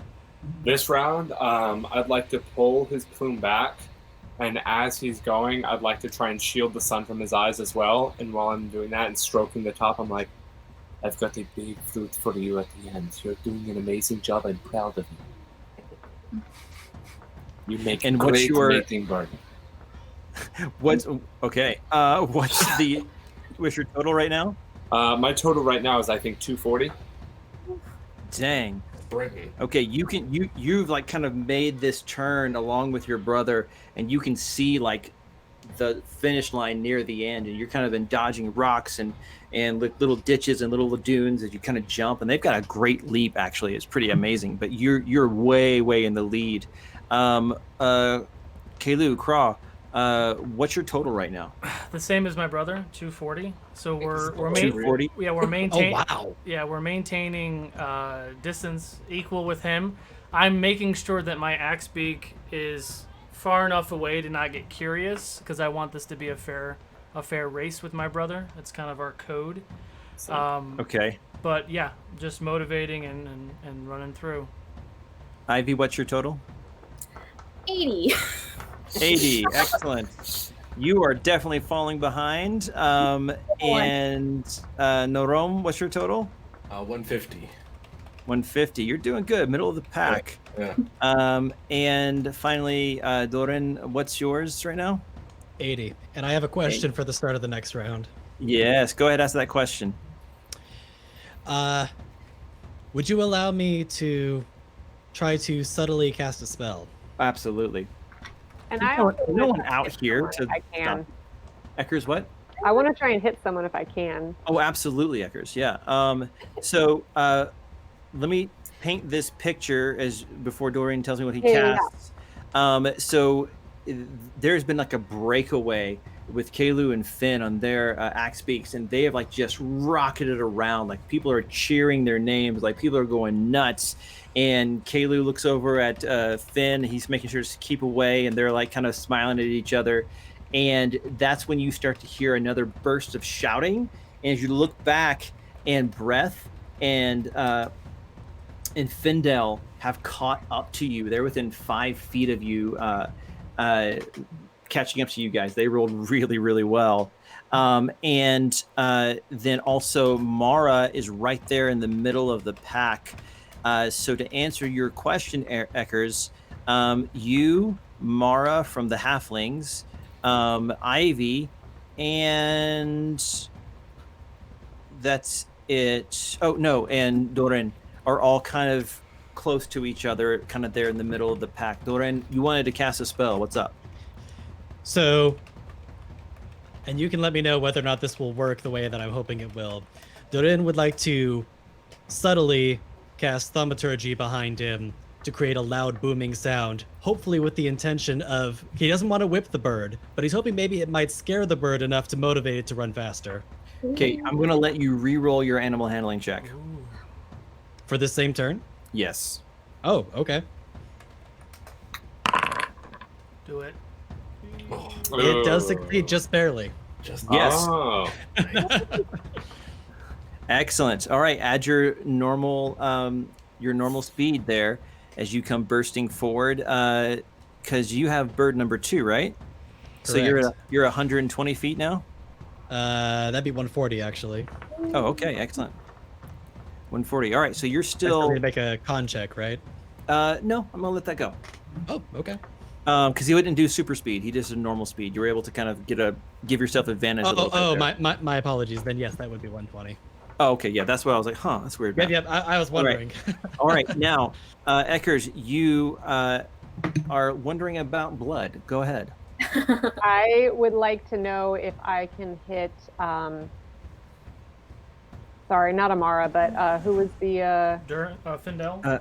Findel and Breath are up there with the other guys, but Mara is close to you. Okay, so the Findel's probably way out of my range. I'm assuming. Yes, very much so. Yeah, but but Amara is not. Yeah, I'd like to go for Amara. Great. +4 to the attack roll, and it's a D8 +2 damage. Yes. A dirty 20 to hit. Absolutely. And you said a D8 +2, right? Uh-huh. So that's going to be 6 points of damage. Okay. It kind of like just slings its head, and you see that sharp point of the beak just slice against one of the haunches of the legs, and her bird kind of like squeak out and kind of like move away a little bit, and it is injured but still running, and she looks at you just like, anyone else want to take pot shots at people? Who's close, like just in front of me at 150? Just in front of you. So Eckers is close to you. She's just behind you, and so is Dorin. Is pretty close to you, and that would be it right now. There's nobody within 60 feet in front of me? Within 60 feet in front of you, no, like after that, it's these beefy boys, those 4 at the front that are like really ahead third, of you. hell yeah. Yeah, there's a tie for first, there's a tie for second, and then you're third, I think. Yeah. Yeah. The uncoordinated. Yeah. You're just out there doing your best, man, and it's working for you. Yeah, because Breath and Findel are basically 5 feet away from the brothers. Like, so there's like this cluster of like super fast guys at the front. But you have some other people that you could take out if you want. No, I'm good. None of those people are. All right. Brothers, anything you want to do? As far as fighting things, no. Yeah. How far behind are they behind us? Like 5 feet. You could easily kind of reach out and touch someone if you wanted to. Oh, they are behind us.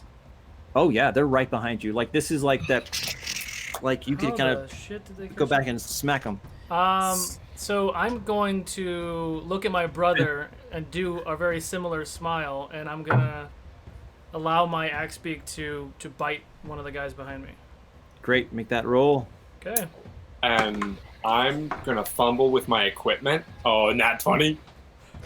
Yeah. I can't see it. There it is. Amazing. And while we're riding, I still would like to believe I have my equipment. 2d8 +2. Oh yeah. And I fumble with my equipment, like, oh no, like doing like a motorcycle thing where you accidentally let a penny fly behind you. I'd like to drop my shield. That's a thing? Okay. I won't drive behind motorcycles now. Right. You just drop your shield. That's awesome. Okay. Like, oh. Yeah. Give me an attack roll, but don't include. You know what? They're gonna make a save. What was the D8? 2d8 plus what? 2d8 +2 is your damage for that. Did I have to roll for anything? No, they're gonna make a save. They're gonna make a dexterity save. 15 was my damage. Great. Wow. And the other one, this is Breath. He fails that, and it smacks his Axe Beak in the ankle. That shield is like ching, and it goes and it kind of like stumbles, and you see him back there petting it, and they kind of start coming after you again, but they're much further behind now. You do how much damage did you do? 15. 15 points. Yeah, Oh my 13 gosh. +2, right? Yeah. Yeah. He takes that damage and is just reeled by it and drops back another 5 feet, giving you a little bit more breathing room. But he also has his Axe Beak attack in the same way before he's moved out of the way. And I know that The 22 he rolled hits, and it does 4 points of damage to your Axe Beak before he gets out of range. Got it.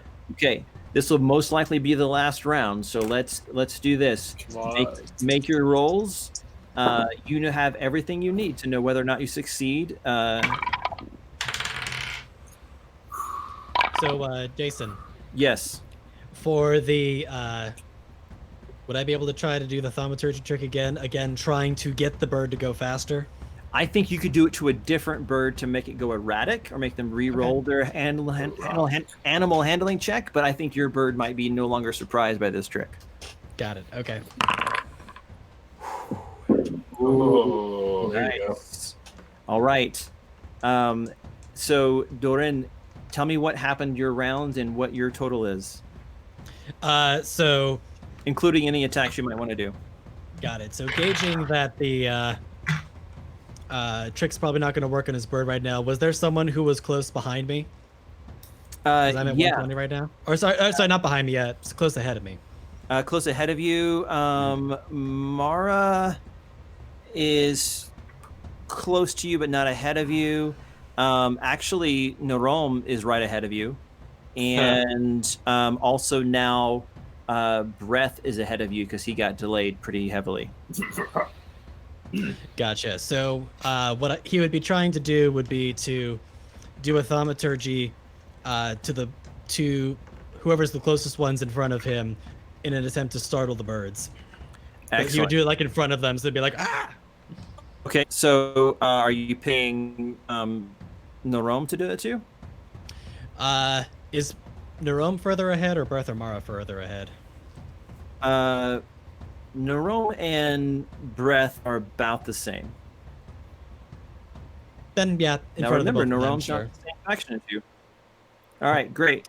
And so what's your total now for your speed? Norom, re-roll your animal handling check. All right. My animal handling is super low to pass, so yeah. I know. Yeah, I passed. Okay, good. All right, and Doreen, what's your total right now? My total for my animal handling is 24. No. Your speed. How far have you gone? Oh, I'm sorry. Including this round, that would be 160. Great, 160. All right, Eckers, what happened your round? I succeeded with hitting it. Okay, so you're like, come on! You like lash it even harder. What's your total right now? I lashed it on the last two. This is the first time I've lashed it. Oh, okay. You're employing these last-minute tactics. All right, so your So total now is my- like what, 50 or something? I was going backwards. 160. Yep, 160. Excellent. That puts you in range with a few people if you wanted to attack. Are you looking to cause some more mayhem? Yes, I am. Great. You've got Norom, you've got Doreen, and you also have Breath. Pretty close. Breath is the halfling male. Yeah, I'm gonna go for him. All right, great. You making an attack? Yeah. Go for it. Ooh, that is 18 to hit. Yep, 1d8 plus 2. 7 points of damage. Excellent. It takes that slash, and you see him slowing down visibly. He's still trying to, come on. Finn, what happened to your round? I got 22. Okay. And I did, of course, push it onward. And you made the save? Yes, I did. Oh. Yes, I did, rolling another 10, so 13. Excellent. So, yeah. Just barely. 320. Okay. And your brother, just for the sake of simplicity, what did you roll? What's your total right now? What'd you do your turn? Me or his brother or Finn? Kalu. So I got a dirty 20 for my animal handling and a 15 for the con save. Great. So you made that save. So you're also up there, and you guys have the same max speed, right? Yes, Yep. you do. All right. Yep.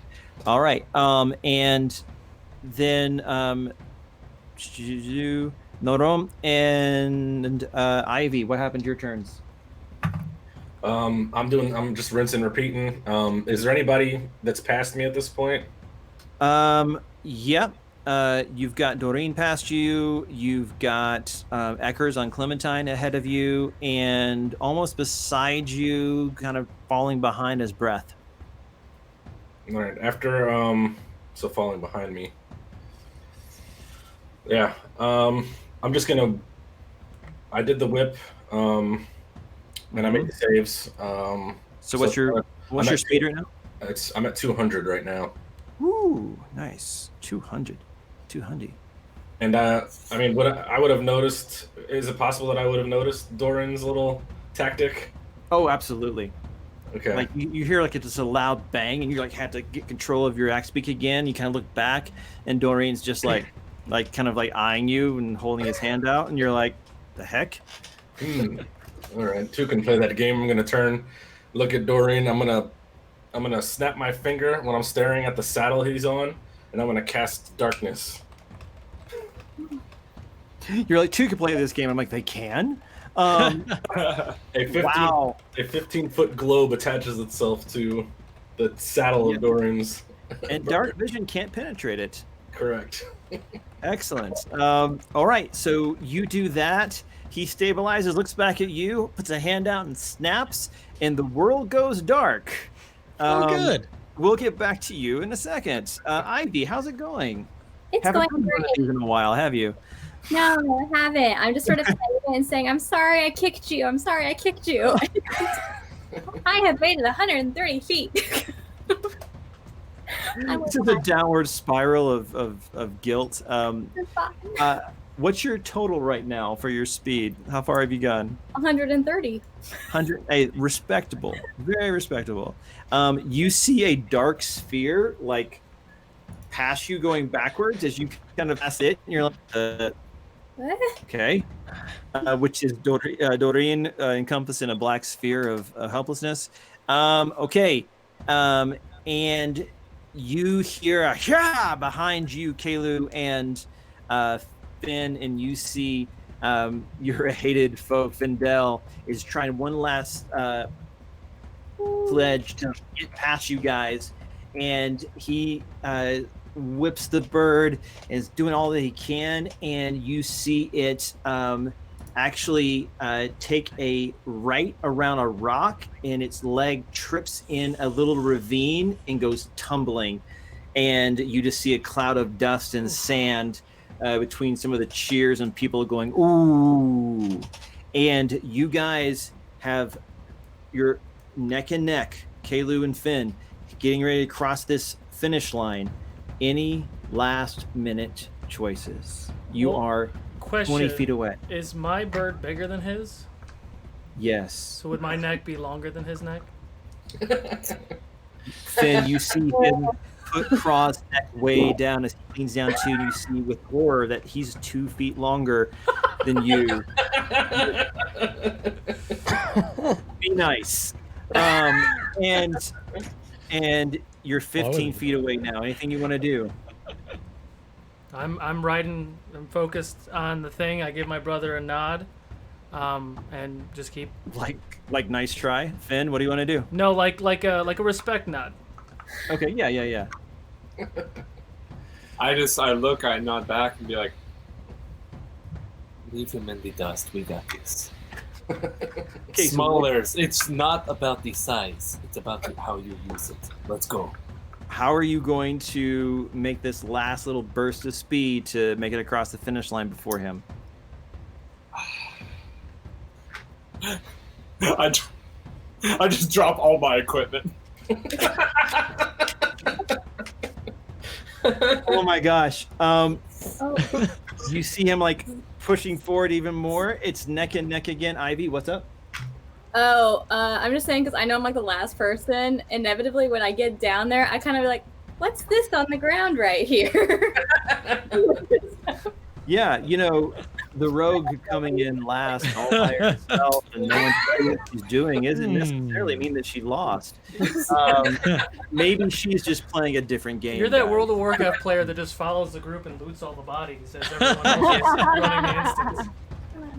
All right, and Kalu, you see Finn. He's like an inch or two ahead, 5 feet away from the finish line. What are you gonna do? We have to beat him if you want that steak dinner. Let's go. That's it. I got nothing else. And you guys cross the finish line. The flag goes up, and you guys aren't quite sure. Like you're like, who, and like you're kind of like doing that kind of slow run, circling back around as the rest of the people kind of go by. Breath actually comes in third after whoever's second here. Then it looks like and where are you? Oh, Clementine. You guys tie for fourth, which gives you a point each for your factions. Amis comes forward and quiets the crowd, and he says, "The winner of the Axe Beak race, the Goliath, Finn!" And puts his hand over towards the human faction, and the human faction secures their lead, but the dwarves do go up a corresponding amount, but the halflings start to kind of take a little run as well, as everything else more or less stays in place. That concludes our Axe Beak race. So the stats are a little bit more or less unchanged. Anything you want to do in the aftermath of this race? And the crowd is cheering, and people are like waving flags, and you can see your colored flags. More and more of the dark blue of the dwarves are getting waved. A couple more yellow flags from the halflings. So they're like, yeah, like this is our events, and we came in third, I guess. Question: did Nerome qualify? Did he get points too? Nerome, let me look here at my meticulous notes. I was ahead. Yeah, actually, you know what? Nerome would have come in fourth, actually, not Dorian and Eckers. Yeah, Nerome, you came in fourth, which is enough actually to put the human faction and the dwarf faction as a tie. Oh, Awesome. okay, cool. Yeah. You guys seen Nerome, as soon as he crosses the finish line, he monk leaps off of this thing and just barrel rolls across the ground. So never again. Never again. Are you just like kissing the sand? He's just stomping away. Never again. Never again. So Nerome, how long is the effect of the darkness that you cast on me? I would have gotten rid of it the second I crossed. Oh, okay. So not trying to give away any secrets. just for clarification, Yeah, the Solo. light come back on, and you're like, everyone is like way ahead of you. You're like, what? So Go I ahead. knew that was a bad clarification: Solo would have done Mold Earth to trip his brother, but our brother bond is tight, so it was a fair fight. I'm going. I like that you said Solo would have tripped his brother. Yeah, okay. I'm going to take Kra all the way around to where Findel fell, and his Axe Beak is probably in the general vicinity. Yeah, kind of like limping off. And Okay. kind I'm of gonna trying to rub timber itself. my guy's neck as we're going over there. I'm like, "There's your meal," and point to the other Axe Beak. And- Okay, you're pointing to the other Axe Beak? Yes.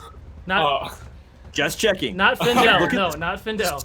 Look at the screen, Solo. Look at our faces. Okay. I got it. Well, I was looking at you over here. So It's Caleb. I'm gonna going to continue to ride Craw as he goes to get his promised meal. I'm gonna get off of him and tell him that's his meal, and then I'm gonna go down and reach my hand down to pick up Findel. As you reach down to the hand and he looks up, you hear, Oh, that's unfortunate. you just don't look. And Wait, so is Findel fell. good? No, he fell. Okay, so His that wasn't the Axe Beak- sound of the axe beak eating him, was it? Yeah, no. Solo's Axe Beak is eating Findel's Axe Beak. Oh, not and- Findel. Right, that's why we were all worried for a second there. I want to see. So, obviously we saw this all happen. I want to see when Findel fell. Yeah. Did anything pop out of a pocket or anything like that? Any little vials pop out? You're or- looking for some gold rings when Sonic falls over? No, I'm looking to see if he might have used some sort of potion Right. to improve his So axe natural movement. ability. So you want to kind of come back this way to kind of like investigate his fall Because site. I mean, he's a little disheveled. He's injured. Stuff's flailing. So do I see anything? I'll get to that in 1 second. Okay. So, Kalu, Findel looks up. He's like, he puts his hand and grabs yours, and you help him up. That And he was goes, a valiant try, sir. thanks. And he's like, where's my... And he looks over at his Axe Beak, and he's all...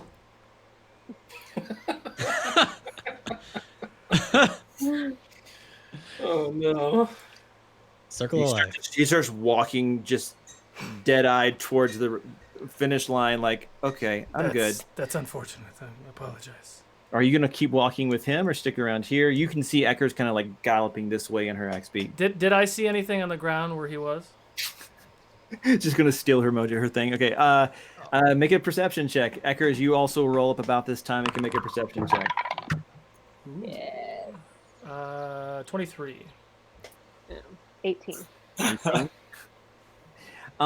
You are looking around and you see like part of his saddle that's been kind of pretty messed up and some of the reins that have broken on the ground, but you don't see anything like he didn't like, pop out a bunch of coins or something, like he's a boss in Final Fantasy or anything. Do I see her approaching? Yeah, she's kind of galloping up. I kind of had my hand on his back, like just ushering him towards the finish line. I'm gonna look at her and do the same, smile and wave, and kind of point to the ground where his saddle was. And I'm gonna ride up and be like, oh, that was a nasty fall. Here, let me help you get up, and let me help you with your things. And I'm gonna like rummage as I'm like, oh, because I'm sure he's like, dazed. Partially he's also horrified about what happened to Kevin, his Axe Beak. That's just nature. It happens, love. It happens. There's nothing natural about that. You're kind of like rummaging through the salad real quick before you give it back. And I'm rummaging through the saddle, and then so I'm gonna check that. But as I like give it back to him, I'm gonna see if I can slip my hand into any of his pockets. And I'll use your same perception check from before, which is the 17. Yeah, that was an 18. 18. Oh, excellent. You find there's actually something kind of stuck up under the saddle, kind of between where it would lay against the creature and then where it kind of shapes for the rider.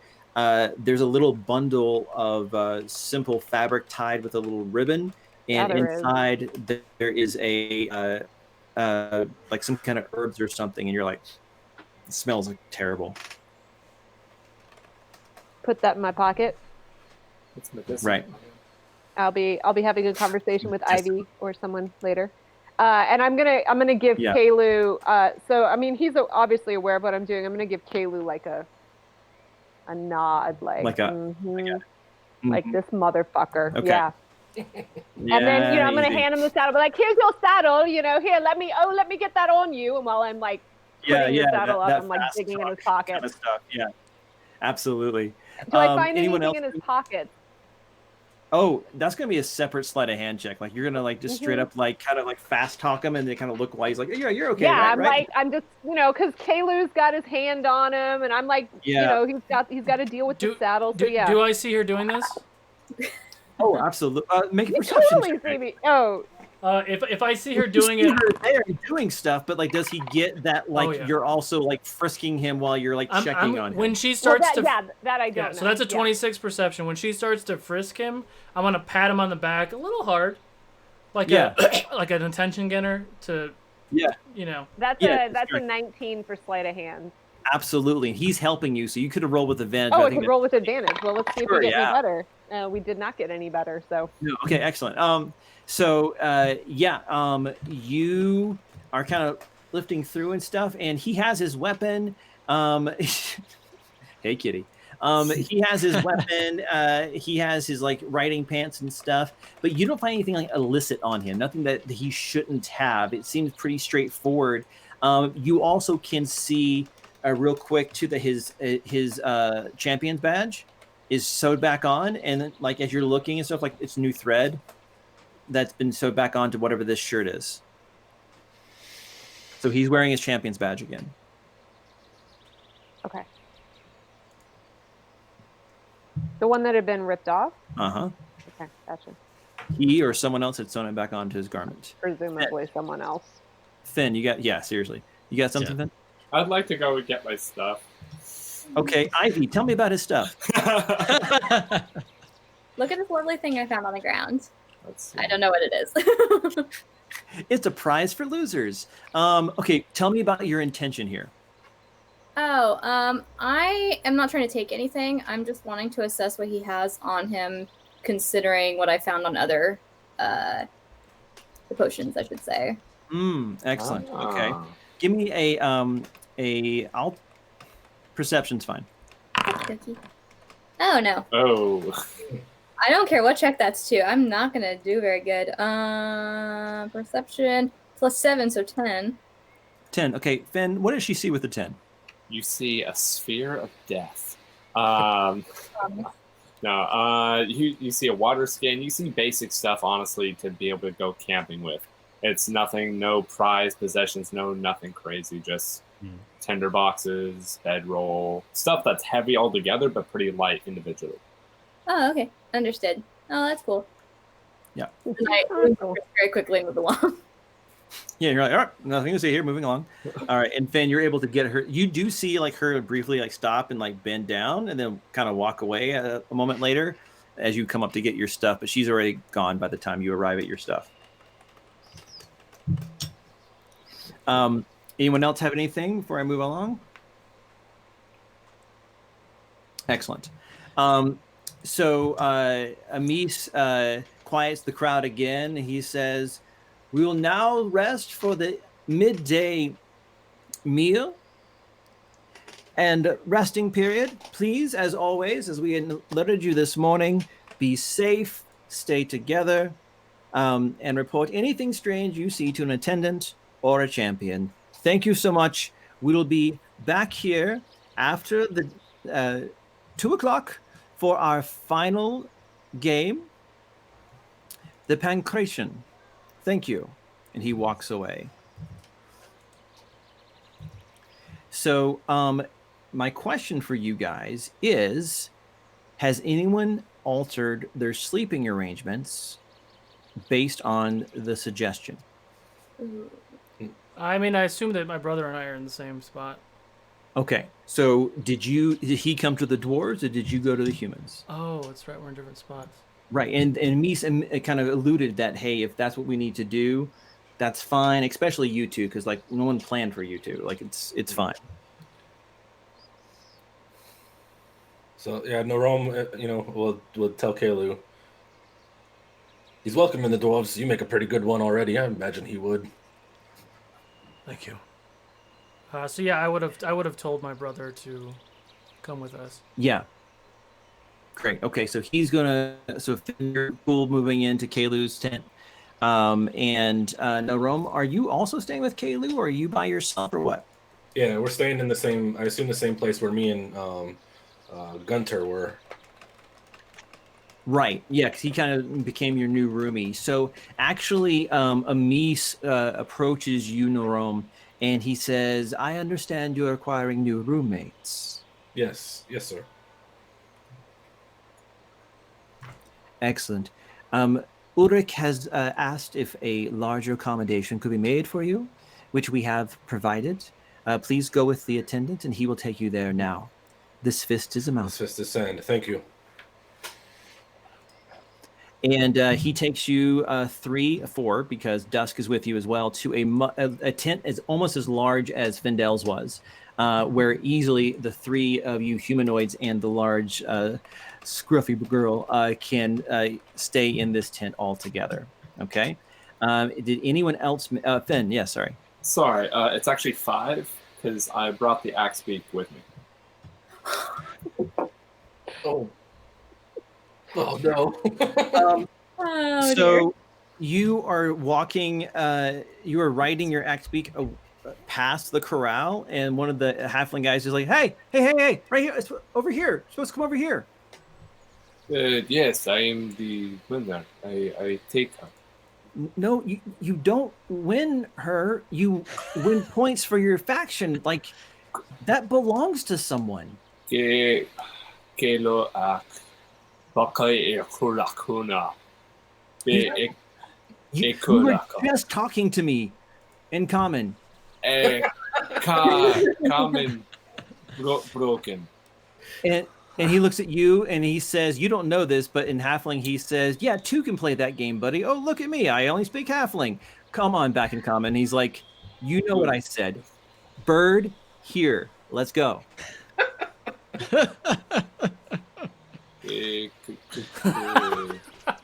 Money? Make a persuasion check. Yes. Halflings have their own. No. Give me a second. Dang it. Persuasion? Yep. Yikes. That's a -1 there, so that's a -4. Okay, so here's what happens as he like looks at you like, what? You also see him kind of like look at something behind you as Kalu and Norom are walking over to greet you to let you know about the new place you'll be staying. And Kalu, you see kind of what's going on as you walk up, because you hear him saying in what I assume was Giant, right, Fen? Yeah. Yeah. What were you saying in Giant? I was saying, I'm BSing right now. I'm not really going to talk to you. I hate talking with people. I want this bird. Right. And so, Kalu, you hear him saying this clearly to like obfuscate the social interaction here with his halfling. So this is the result of your -1 persuasion check. Kalu, Norom, you're now on the scene. In Giant, I'm going to say in an older brother voice, give them their bird back, please. Let's go. But I want the bird. The bird is very nice. I want the bird. I named the bird. You're not supposed to name the animals. But I named them. We're not eating him. Just give it back. I'll be back for you. I'll break you No, you He kind of like rubs. Go be free. The halfling takes the reins and is just like, and he kind of takes the Axe Beak back. So you guys get back to your new digs for the 4 of you. I give you a shot. Did anyone else alter their living arrangements due to the recommendations? I probably would have just seen if Doreen, can I like steal a corner of your tent instead of having my own? I don't really. Dorin's honestly a little bit surprised that someone else would actually want to share a space with him, but no, that's fine. Yeah. And Ivy, you don't know Doreen super well from the Coalition, but you do know that people like whisper things about him, about his power, but also that he is other. He is more other than others are other. You know what I mean? Like, it's kind of hard to explain, where it's just like there's fear, but there's also respect there. And so you often see him alone. And so it would make sense to you that he's like, sure, like not expecting someone to ask that. Cool. Eckers, are you the queen of your own castle? What's going on? Because yeah, me and my faction aren't on the best of terms. Oh.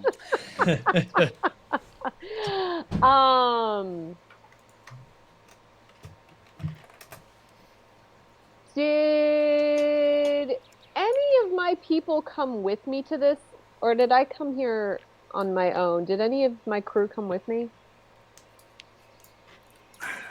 I don't remember if we established that.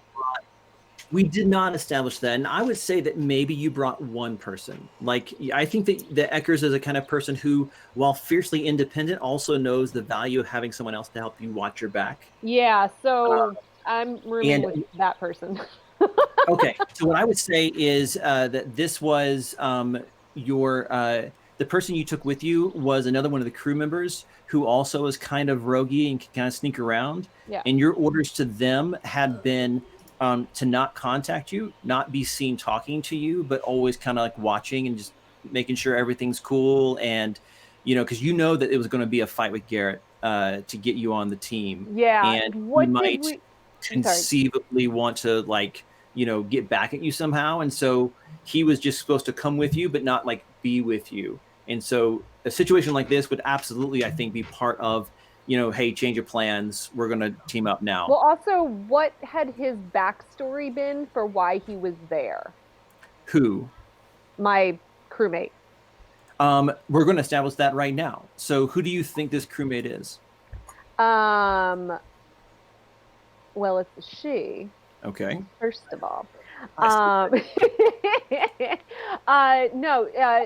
she's gonna be she's one of the people who's been with me kind of the longest in my crew. Not necessarily the longest, but I definitely trust her. And she's one of the better fighters. She might not be as good of a navigator, but she's definitely one of the better fighters. Would you say that she's probably the person in the crow's nest, kind of the scout, the first? Yeah, the first exactly. watch? Yeah, and whenever we're raiding other people or something, like she's the first one across, sword in hand. So I'm assuming this is a big spectator event. Yeah. So she was just going to show up as being one of the spectators. Mhm. But yeah,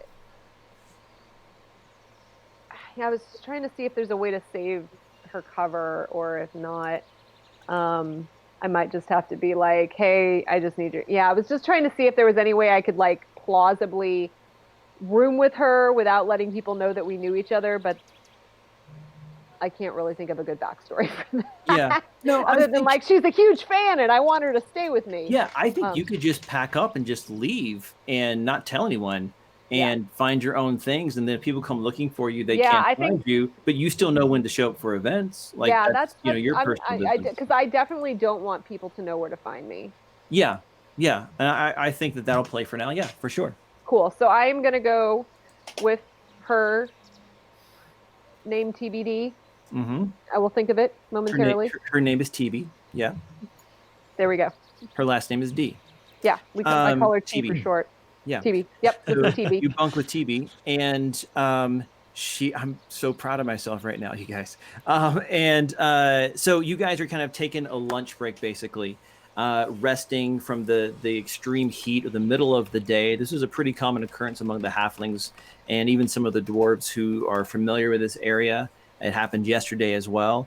And Kelu, Finn, and Norom, you guys are in your larger tent now, the dark blue fabric of the dwarven tents. Tell me what you guys are doing right now in your downtime. Finn. I'm right now sharpening, oiling down my my bowstring, but I'm also looking, is there any other servants or anything in the tent, or is it just the three of us? Just the three of you guys, but you could probably pop your head out the door and yell, and in a few minutes somebody would be around. I'm going to kind of whistle to Dust to kind of do perimeter, stick up perimeter and keep watching, keep anyone from entering. All right. Gelu. Yeah. Norom and I, we went out last night, and we followed the path of whatever went into the tent with the old servant. I'm not good with words, but Norom, what did you see? So the smooth sand led a trail out of the camp, kind of in the general vicinity of the elevators that took us up. We found a stone that had been hewn to fit what looked like a tunnel, and your brother's wolf traced a trail to the entrance of that tunnel, which was sealed at the time. Obviously, with the way the winds are here, it's hard to tell how early or late the last person went through there, but we did find holes for some kind of mechanism to assist with opening that lever or whatever might be beyond that. It was suspicious, especially since the wolf followed a trail from the tent to there. Why did you stop? We had no way of opening. It was a significant sized boulder. It looked like it had some kind of feed for rope or something to help pull it away from the wall. Do we want to go for a walk? I would say you, me, Norom, and maybe another trusted other to go and check it out. But it also, from what Norom told me, it had the Tournament of Champions symbol on the front of it. Yes. And Did then- it? Sorry, go ahead. And on the way back, I stopped to commune with the Earth Mother, or Ukudor Mother, and I felt that in the area there was, at least within the mile of that spot, so 2 miles around, there was an elementals and undead in the vicinity. I don't know where, but I know of their existence. Nerome raises an eyebrow at that. How much longer do we have for these games? What about time is it right now?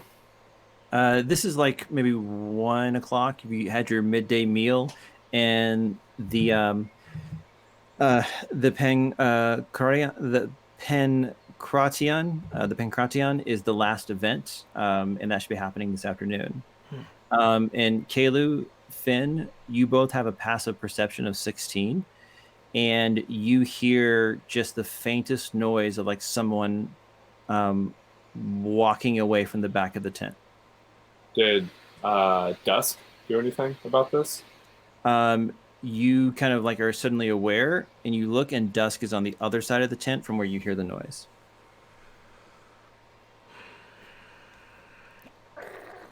It was just a second. Mine's 14. Did I hear it? No, I checked. Finn, Car. explain to Narum. I'm gonna turn myself into a cat, and go under, like in the direction of the the back of the tent where the noise came from. So Narum, you watch as this big 8.5-foot Goliath turns into like a normal house cat, and I jet out of the tent. Okay, so you pop out, and there's several people out here just kind of walking around and moving, and there's no obvious person who could have been standing uncomfortably or inappropriately close to your tent. It's just kind of a milieu of people. If you want to pursue it and try to see if you see anything out of the ordinary, you can do a perception check. I would look for someone who's potentially going the opposite direction of the tent, not necessarily just a passerby, but maybe someone who's going away from the tent. Okay. Finn, Norom, what are you guys doing? Make that perception check, please. Oh, and just as an FYI, once this whole thing was, I had intended to go talk to Kalu. So if they're already doing all of this, then maybe I'm just watching. But yeah, my intent was to go talk to him after this. That's great. You might be walking into the situation here. Okay, cool. 16.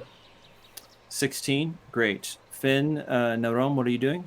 What in the gods is going on now? I would have run the same direction, calling to Dusk, and as he rounds the tent, I'd like to and like smell anything in the area. Dusk? Yeah. Yep. Not in Rome. Yeah, no. Well, we had the whole Axe Beak situation before. So, not you, Craw. Anyway, and she starts like sniffing, and she starts sniffing a certain spot near the edge of the tent, and starts sniffing back towards you and Narom.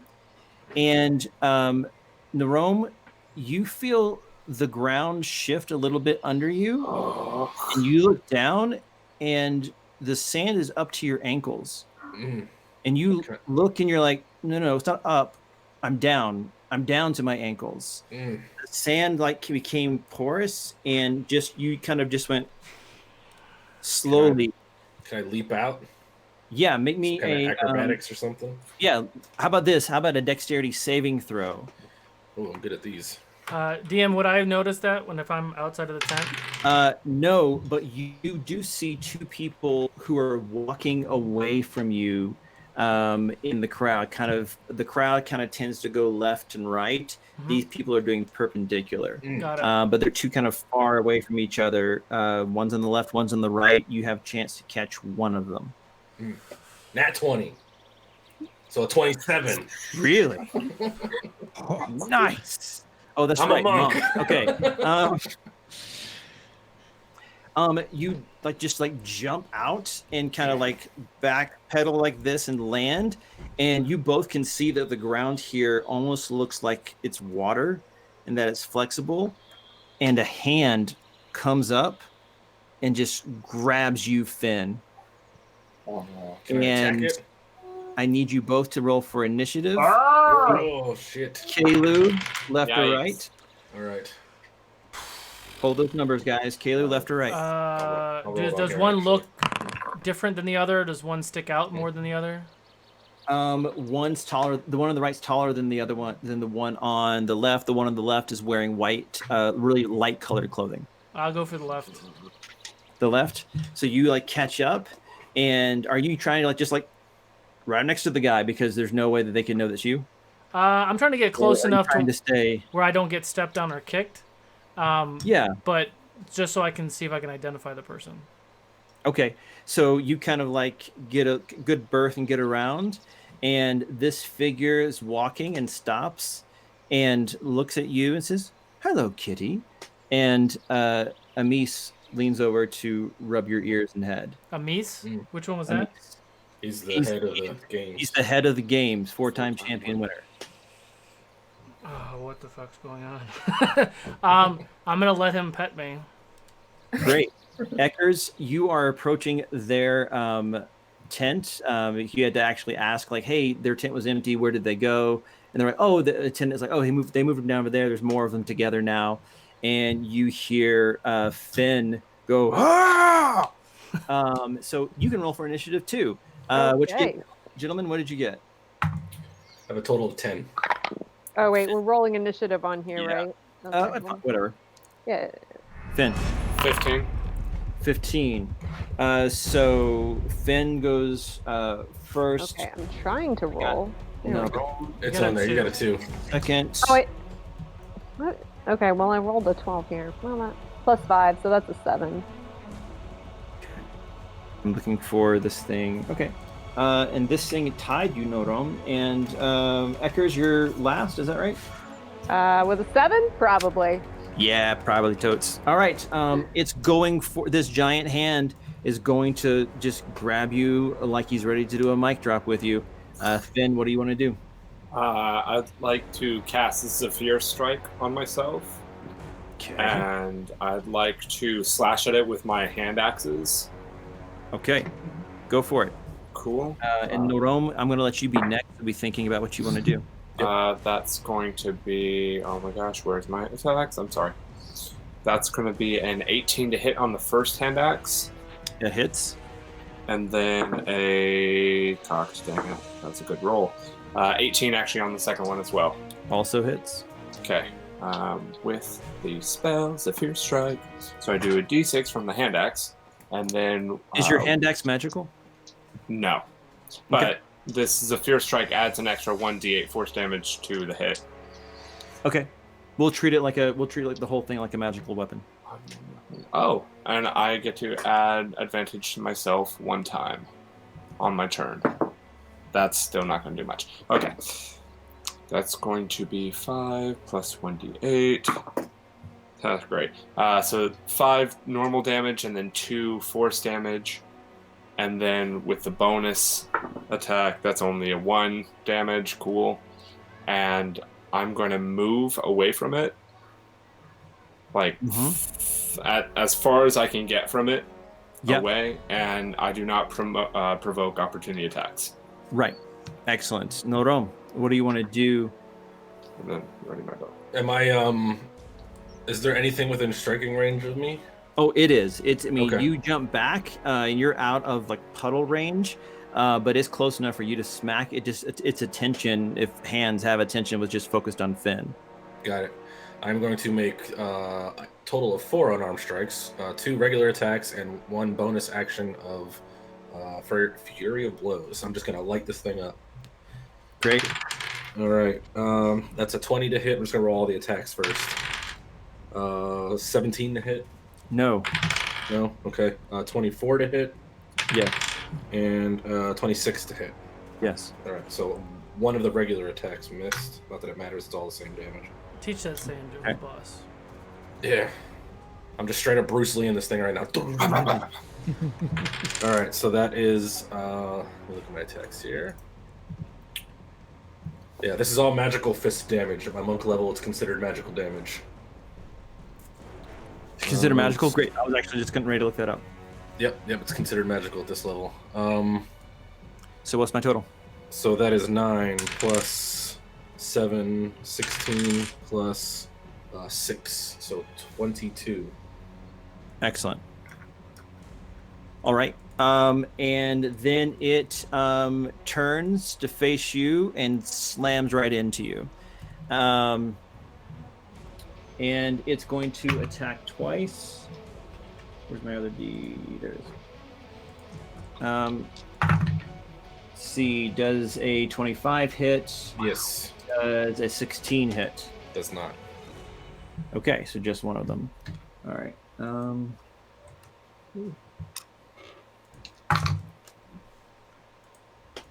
12 points of damage. As it just smacks into you, and the second one it tries to hit again, and it just slams into the ground, and you feel like kind of like almost a concussion wave from that attack. Eckers, you hear sounds of battle, and with your move, you could get in the door and throw the curtain open.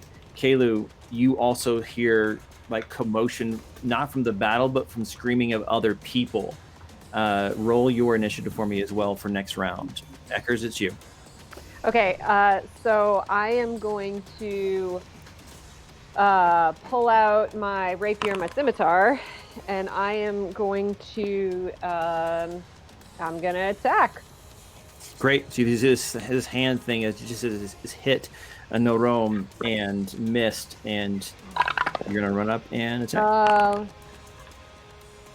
17 for the first attack to hit. Miss. Ooh, Jesus. And then my second attack, 23 to hit. Hits. Okay. That is going to be 10 points of damage. But, plus another 2d6 because I had sneak attack.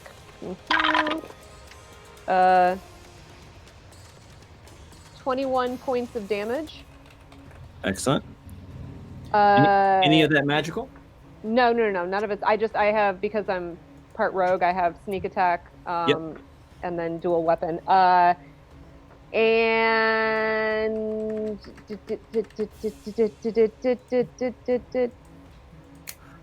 okay, and I'm going to.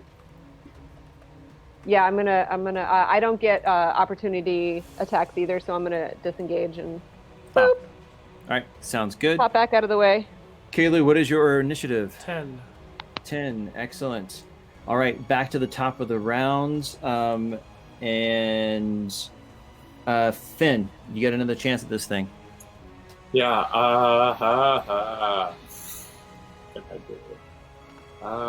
Well, the first shot I'm going to take. Cool. Yeah, I'm just going to take a shot with my bow. Okay. And that's going to be an advantage. And that's going to be... Nope, that'll miss. Dang it. Probably. Yeah, that'll be a 16 to hit. Nope. And I'm going to, with my bonus, call to Dusk to come in and use the help action on the creature. Okay. She bursts through the side of the wall. And no, she's already into there. That's right. So she comes up and starting to kind of harry this thing and paw at it and growl and such like that. Norome, it's up to you. All right. Rinse and repeat.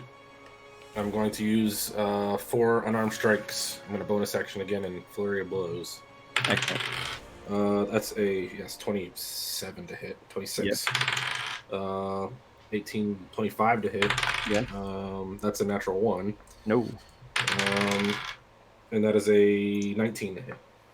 Yes. All right. So I got 3 again. All right. Let's go back to my attacks here. Sorry. Give me a roll them here on Vorpal. The damage. I got it here. 5, 9, 17, 18, 19, 20. That's 20. Sorry, that's 3 rolls. 20 points. Got it. All magical still. Excellent. All right. And it, Norome, it opens its hand. The hand opens. and slams into the ground right in front of you. And so it's going to make a melee attack. Does a 23 hit? Yes. Great. It's going to. It'll be fun to do it this way. 2d6. Adding dice to Vorpal. Making sure I got that right. 13, Okay. 12. All the prime numbers. All right. And it does 21 plus 4, does 25 points of damage. And I need you to make, as the sonic boom hits you, you also need to make a strength saving throw. Because it hits you square on, and then there's like this ripple concussion effect that flies out from it as it hits the ground. That's a 16. A 16 makes it. You're fine, so you are not prone. Okay. Yes, Doreen. When you say sonic boom, how loud is this sonic boom? The answer is yes. The decibel level is danger. Yeah, so you hear even more cries from the surrounding area, and maybe even a gong goes off of a higher pitch that might mean danger. And Ivy and Doreen, you definitely hear that. Something's wrong. Eckers, what's up? I mean, I'm just like, what? But I'm gonna go in for another attack. Oh, yay! Okay, so 24 to hit for my first attack. Mm-hmm. Also utilizing sneak attack. So that is gonna be 10 points of damage. Mm-hmm. And then going in for my second attack, I'm assuming that's not going to hit. 13. Nope, not gonna hit. Yeah, I didn't think so. And I am going to. I'm gonna action search. How's he looking? Bloodied. Bloodied. Okay, then I'm gonna disengage again. Okay, Keilu. Okay, so explain to me what I see, because I'm farther from everybody else. You hear people going ah and running back from your tent, and then you hear a moment later, and you see the tent flaps even shake like that. Okay. How and does this dude that's petting me react to this? As you look at Amis, he's already walking away, hands together. Walking away from you. What a dickhead. All right. I'm going to. Is anybody looking at me right now? No. I'm going. Panic in the streets. Gonna revert back to my form and bolt there. How far away am I? You're about 40 feet away.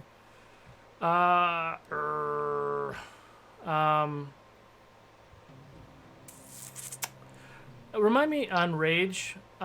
Is it that round if I don't attack or get hit, or is it by my next turn? If one of your turns exists without you taking damage or attacking, you lose rage. But if I start at the end of this turn with raging, does that?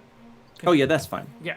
So that's not part of the turning question. Got it. So I'm going to. My movement's only 30 feet. Well, actually, I'm 40 feet from the tent. Yeah. Let me ask you another question. If I do, because the cat's movement is 40 feet, so if I... Yeah. Oh, but it's still a fucking bonus action. Yeah, so I'm going to move back to the tent with my full 40 feet, and as I get to the tent, bonus action, pop out of my rage. Is anybody within melee of me? Yes, Dusk is. Dusk. It's what he asked, Josh. Any enemies within range? So you can come in, kitty. You change back or you rage? What do you do? I change back. They're both bonus Okay. actions, unless you let me rage with a action. No. Okay. No. So you have an action left, and you change back. Do I see any enemies? Yeah, you can see this giant hand, and it's probably about 15 feet away. Got it. I'm gonna throw a javelin at it. Why not? One of the saddest expressions in all of D&D. Does a 22 hit? Yes. Okay. D6 plus 5. Oh, that's nice. 10 points of piercing damage. Piercing damage, yeah. Mm-hmm. And that ends my turn. The hand, like it goes through the hand and the other side and drops to the ground. The hand like turns Okay. and drops back down into the sand. Where's it? And you guys are like, you're close enough, like look at the sand and it looks fine. Okay. I killed the guys. That ends my turn. It was You allergic to You javelins. had help. Yeah, as you see, Nerome is covered in sand after being pummeled by a sand hand. Yeah. He's got sand so many places, he's thinking about becoming a Sith. So... Oh. Oh yeah. Okay, let's take a second. All right. So you guys are all like breathing hard and like, what the heck happened? Doreen and Ivy, I assumed you were headed this direction. Oh yeah, as soon as I heard that boom, I beelined it. Yeah. You see Ivy. You see the. Let's just call them. Well, I won't. Okay. But anyway. Gosh, what are their names? Why is this so hard? Okay, Breath and Mara. Breath and Mara are like running as well, and you see them kind of like running alongside you. You see Garrett and Amis like running from a different angle towards the tent. And within just a few moments, all these other people are showing up. Most of the champions, a couple of faction leaders, Amis, and the rest of the people that you kind of know, Kalu, Finn, and Norom, and Ekrus, are all showing up like, are you okay? What happened? And what do you want to do or say? Spit out sand and say, well, we found the source of the magic, or at least an object of the magic. Something tried to suck me into the ground.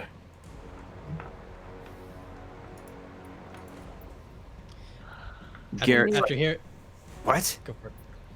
Yes. Go ahead. After hearing this, Doran would want to peruse the area and see if there's anything familiar that he could recognize, any trace of the magic or whatnot that may have caused this to happen. Okay. You're not using a spell or anything? You're just kind of looking around? Just investigating. Yep. Go ahead and give me that investigation check then. Anybody else? Yeah, I'm definitely investigating. Are we no longer in combat? No. Yeah, we're no longer in combat, right? Yeah, Okay. kind of initiative. You're can fine. I retrieve my javelin? Yeah, absolutely. And that's a nat 1, so I'm assuming I find nothing. Correct. There, 12. there are no treasure chests for you to find, Ekrus. Boo. What is? Sorry. Kalu, what are you doing? Did you leave, or are you still there? You went to get your javelin, but Yeah. Which is in the tent. I'm in the so. tent getting my javelin. okay. Okay, Finn, you wanted to say something? I'd like to ask Dusk over and once again do the smell. Where? Okay, so she'll start sniffing around, and Garrett's like, "What do you mean? Like, what happened in here? It looks like a bomb went off." Which he would know about because he hangs out with gnomes. And Amis goes, "Yes, what transpired?" Something tried to suck me into the ground, and when I evaded it, it formed a fist and laid into me. Amis, I'd like to ask you a question. Yes. What can I help you with? What He walks over closer to you. What were you doing in the backside of our tent before all of this transpired? What are you talking about? I saw you, my friend. He says, "I admit I was out walking, looking around, seeing how everything was going. It's part of my job. And I was, yes, near your tent, but are you accusing me of snooping?" No, sir, at all. I was just asking what you were doing. I just noticed you by our tent, is all. In the course of my normal travels, I perhaps was 20 feet from your tent at one point, I suppose. Do I believe him? Insight check. Come on, 20. Come on. 20. Ooh. Ooh. Plus 6, 25. When he says that he came within 20 feet of your tent and was there in the normal course of his travels, you believe he is telling the absolute truth, or at least he believes that. Okay.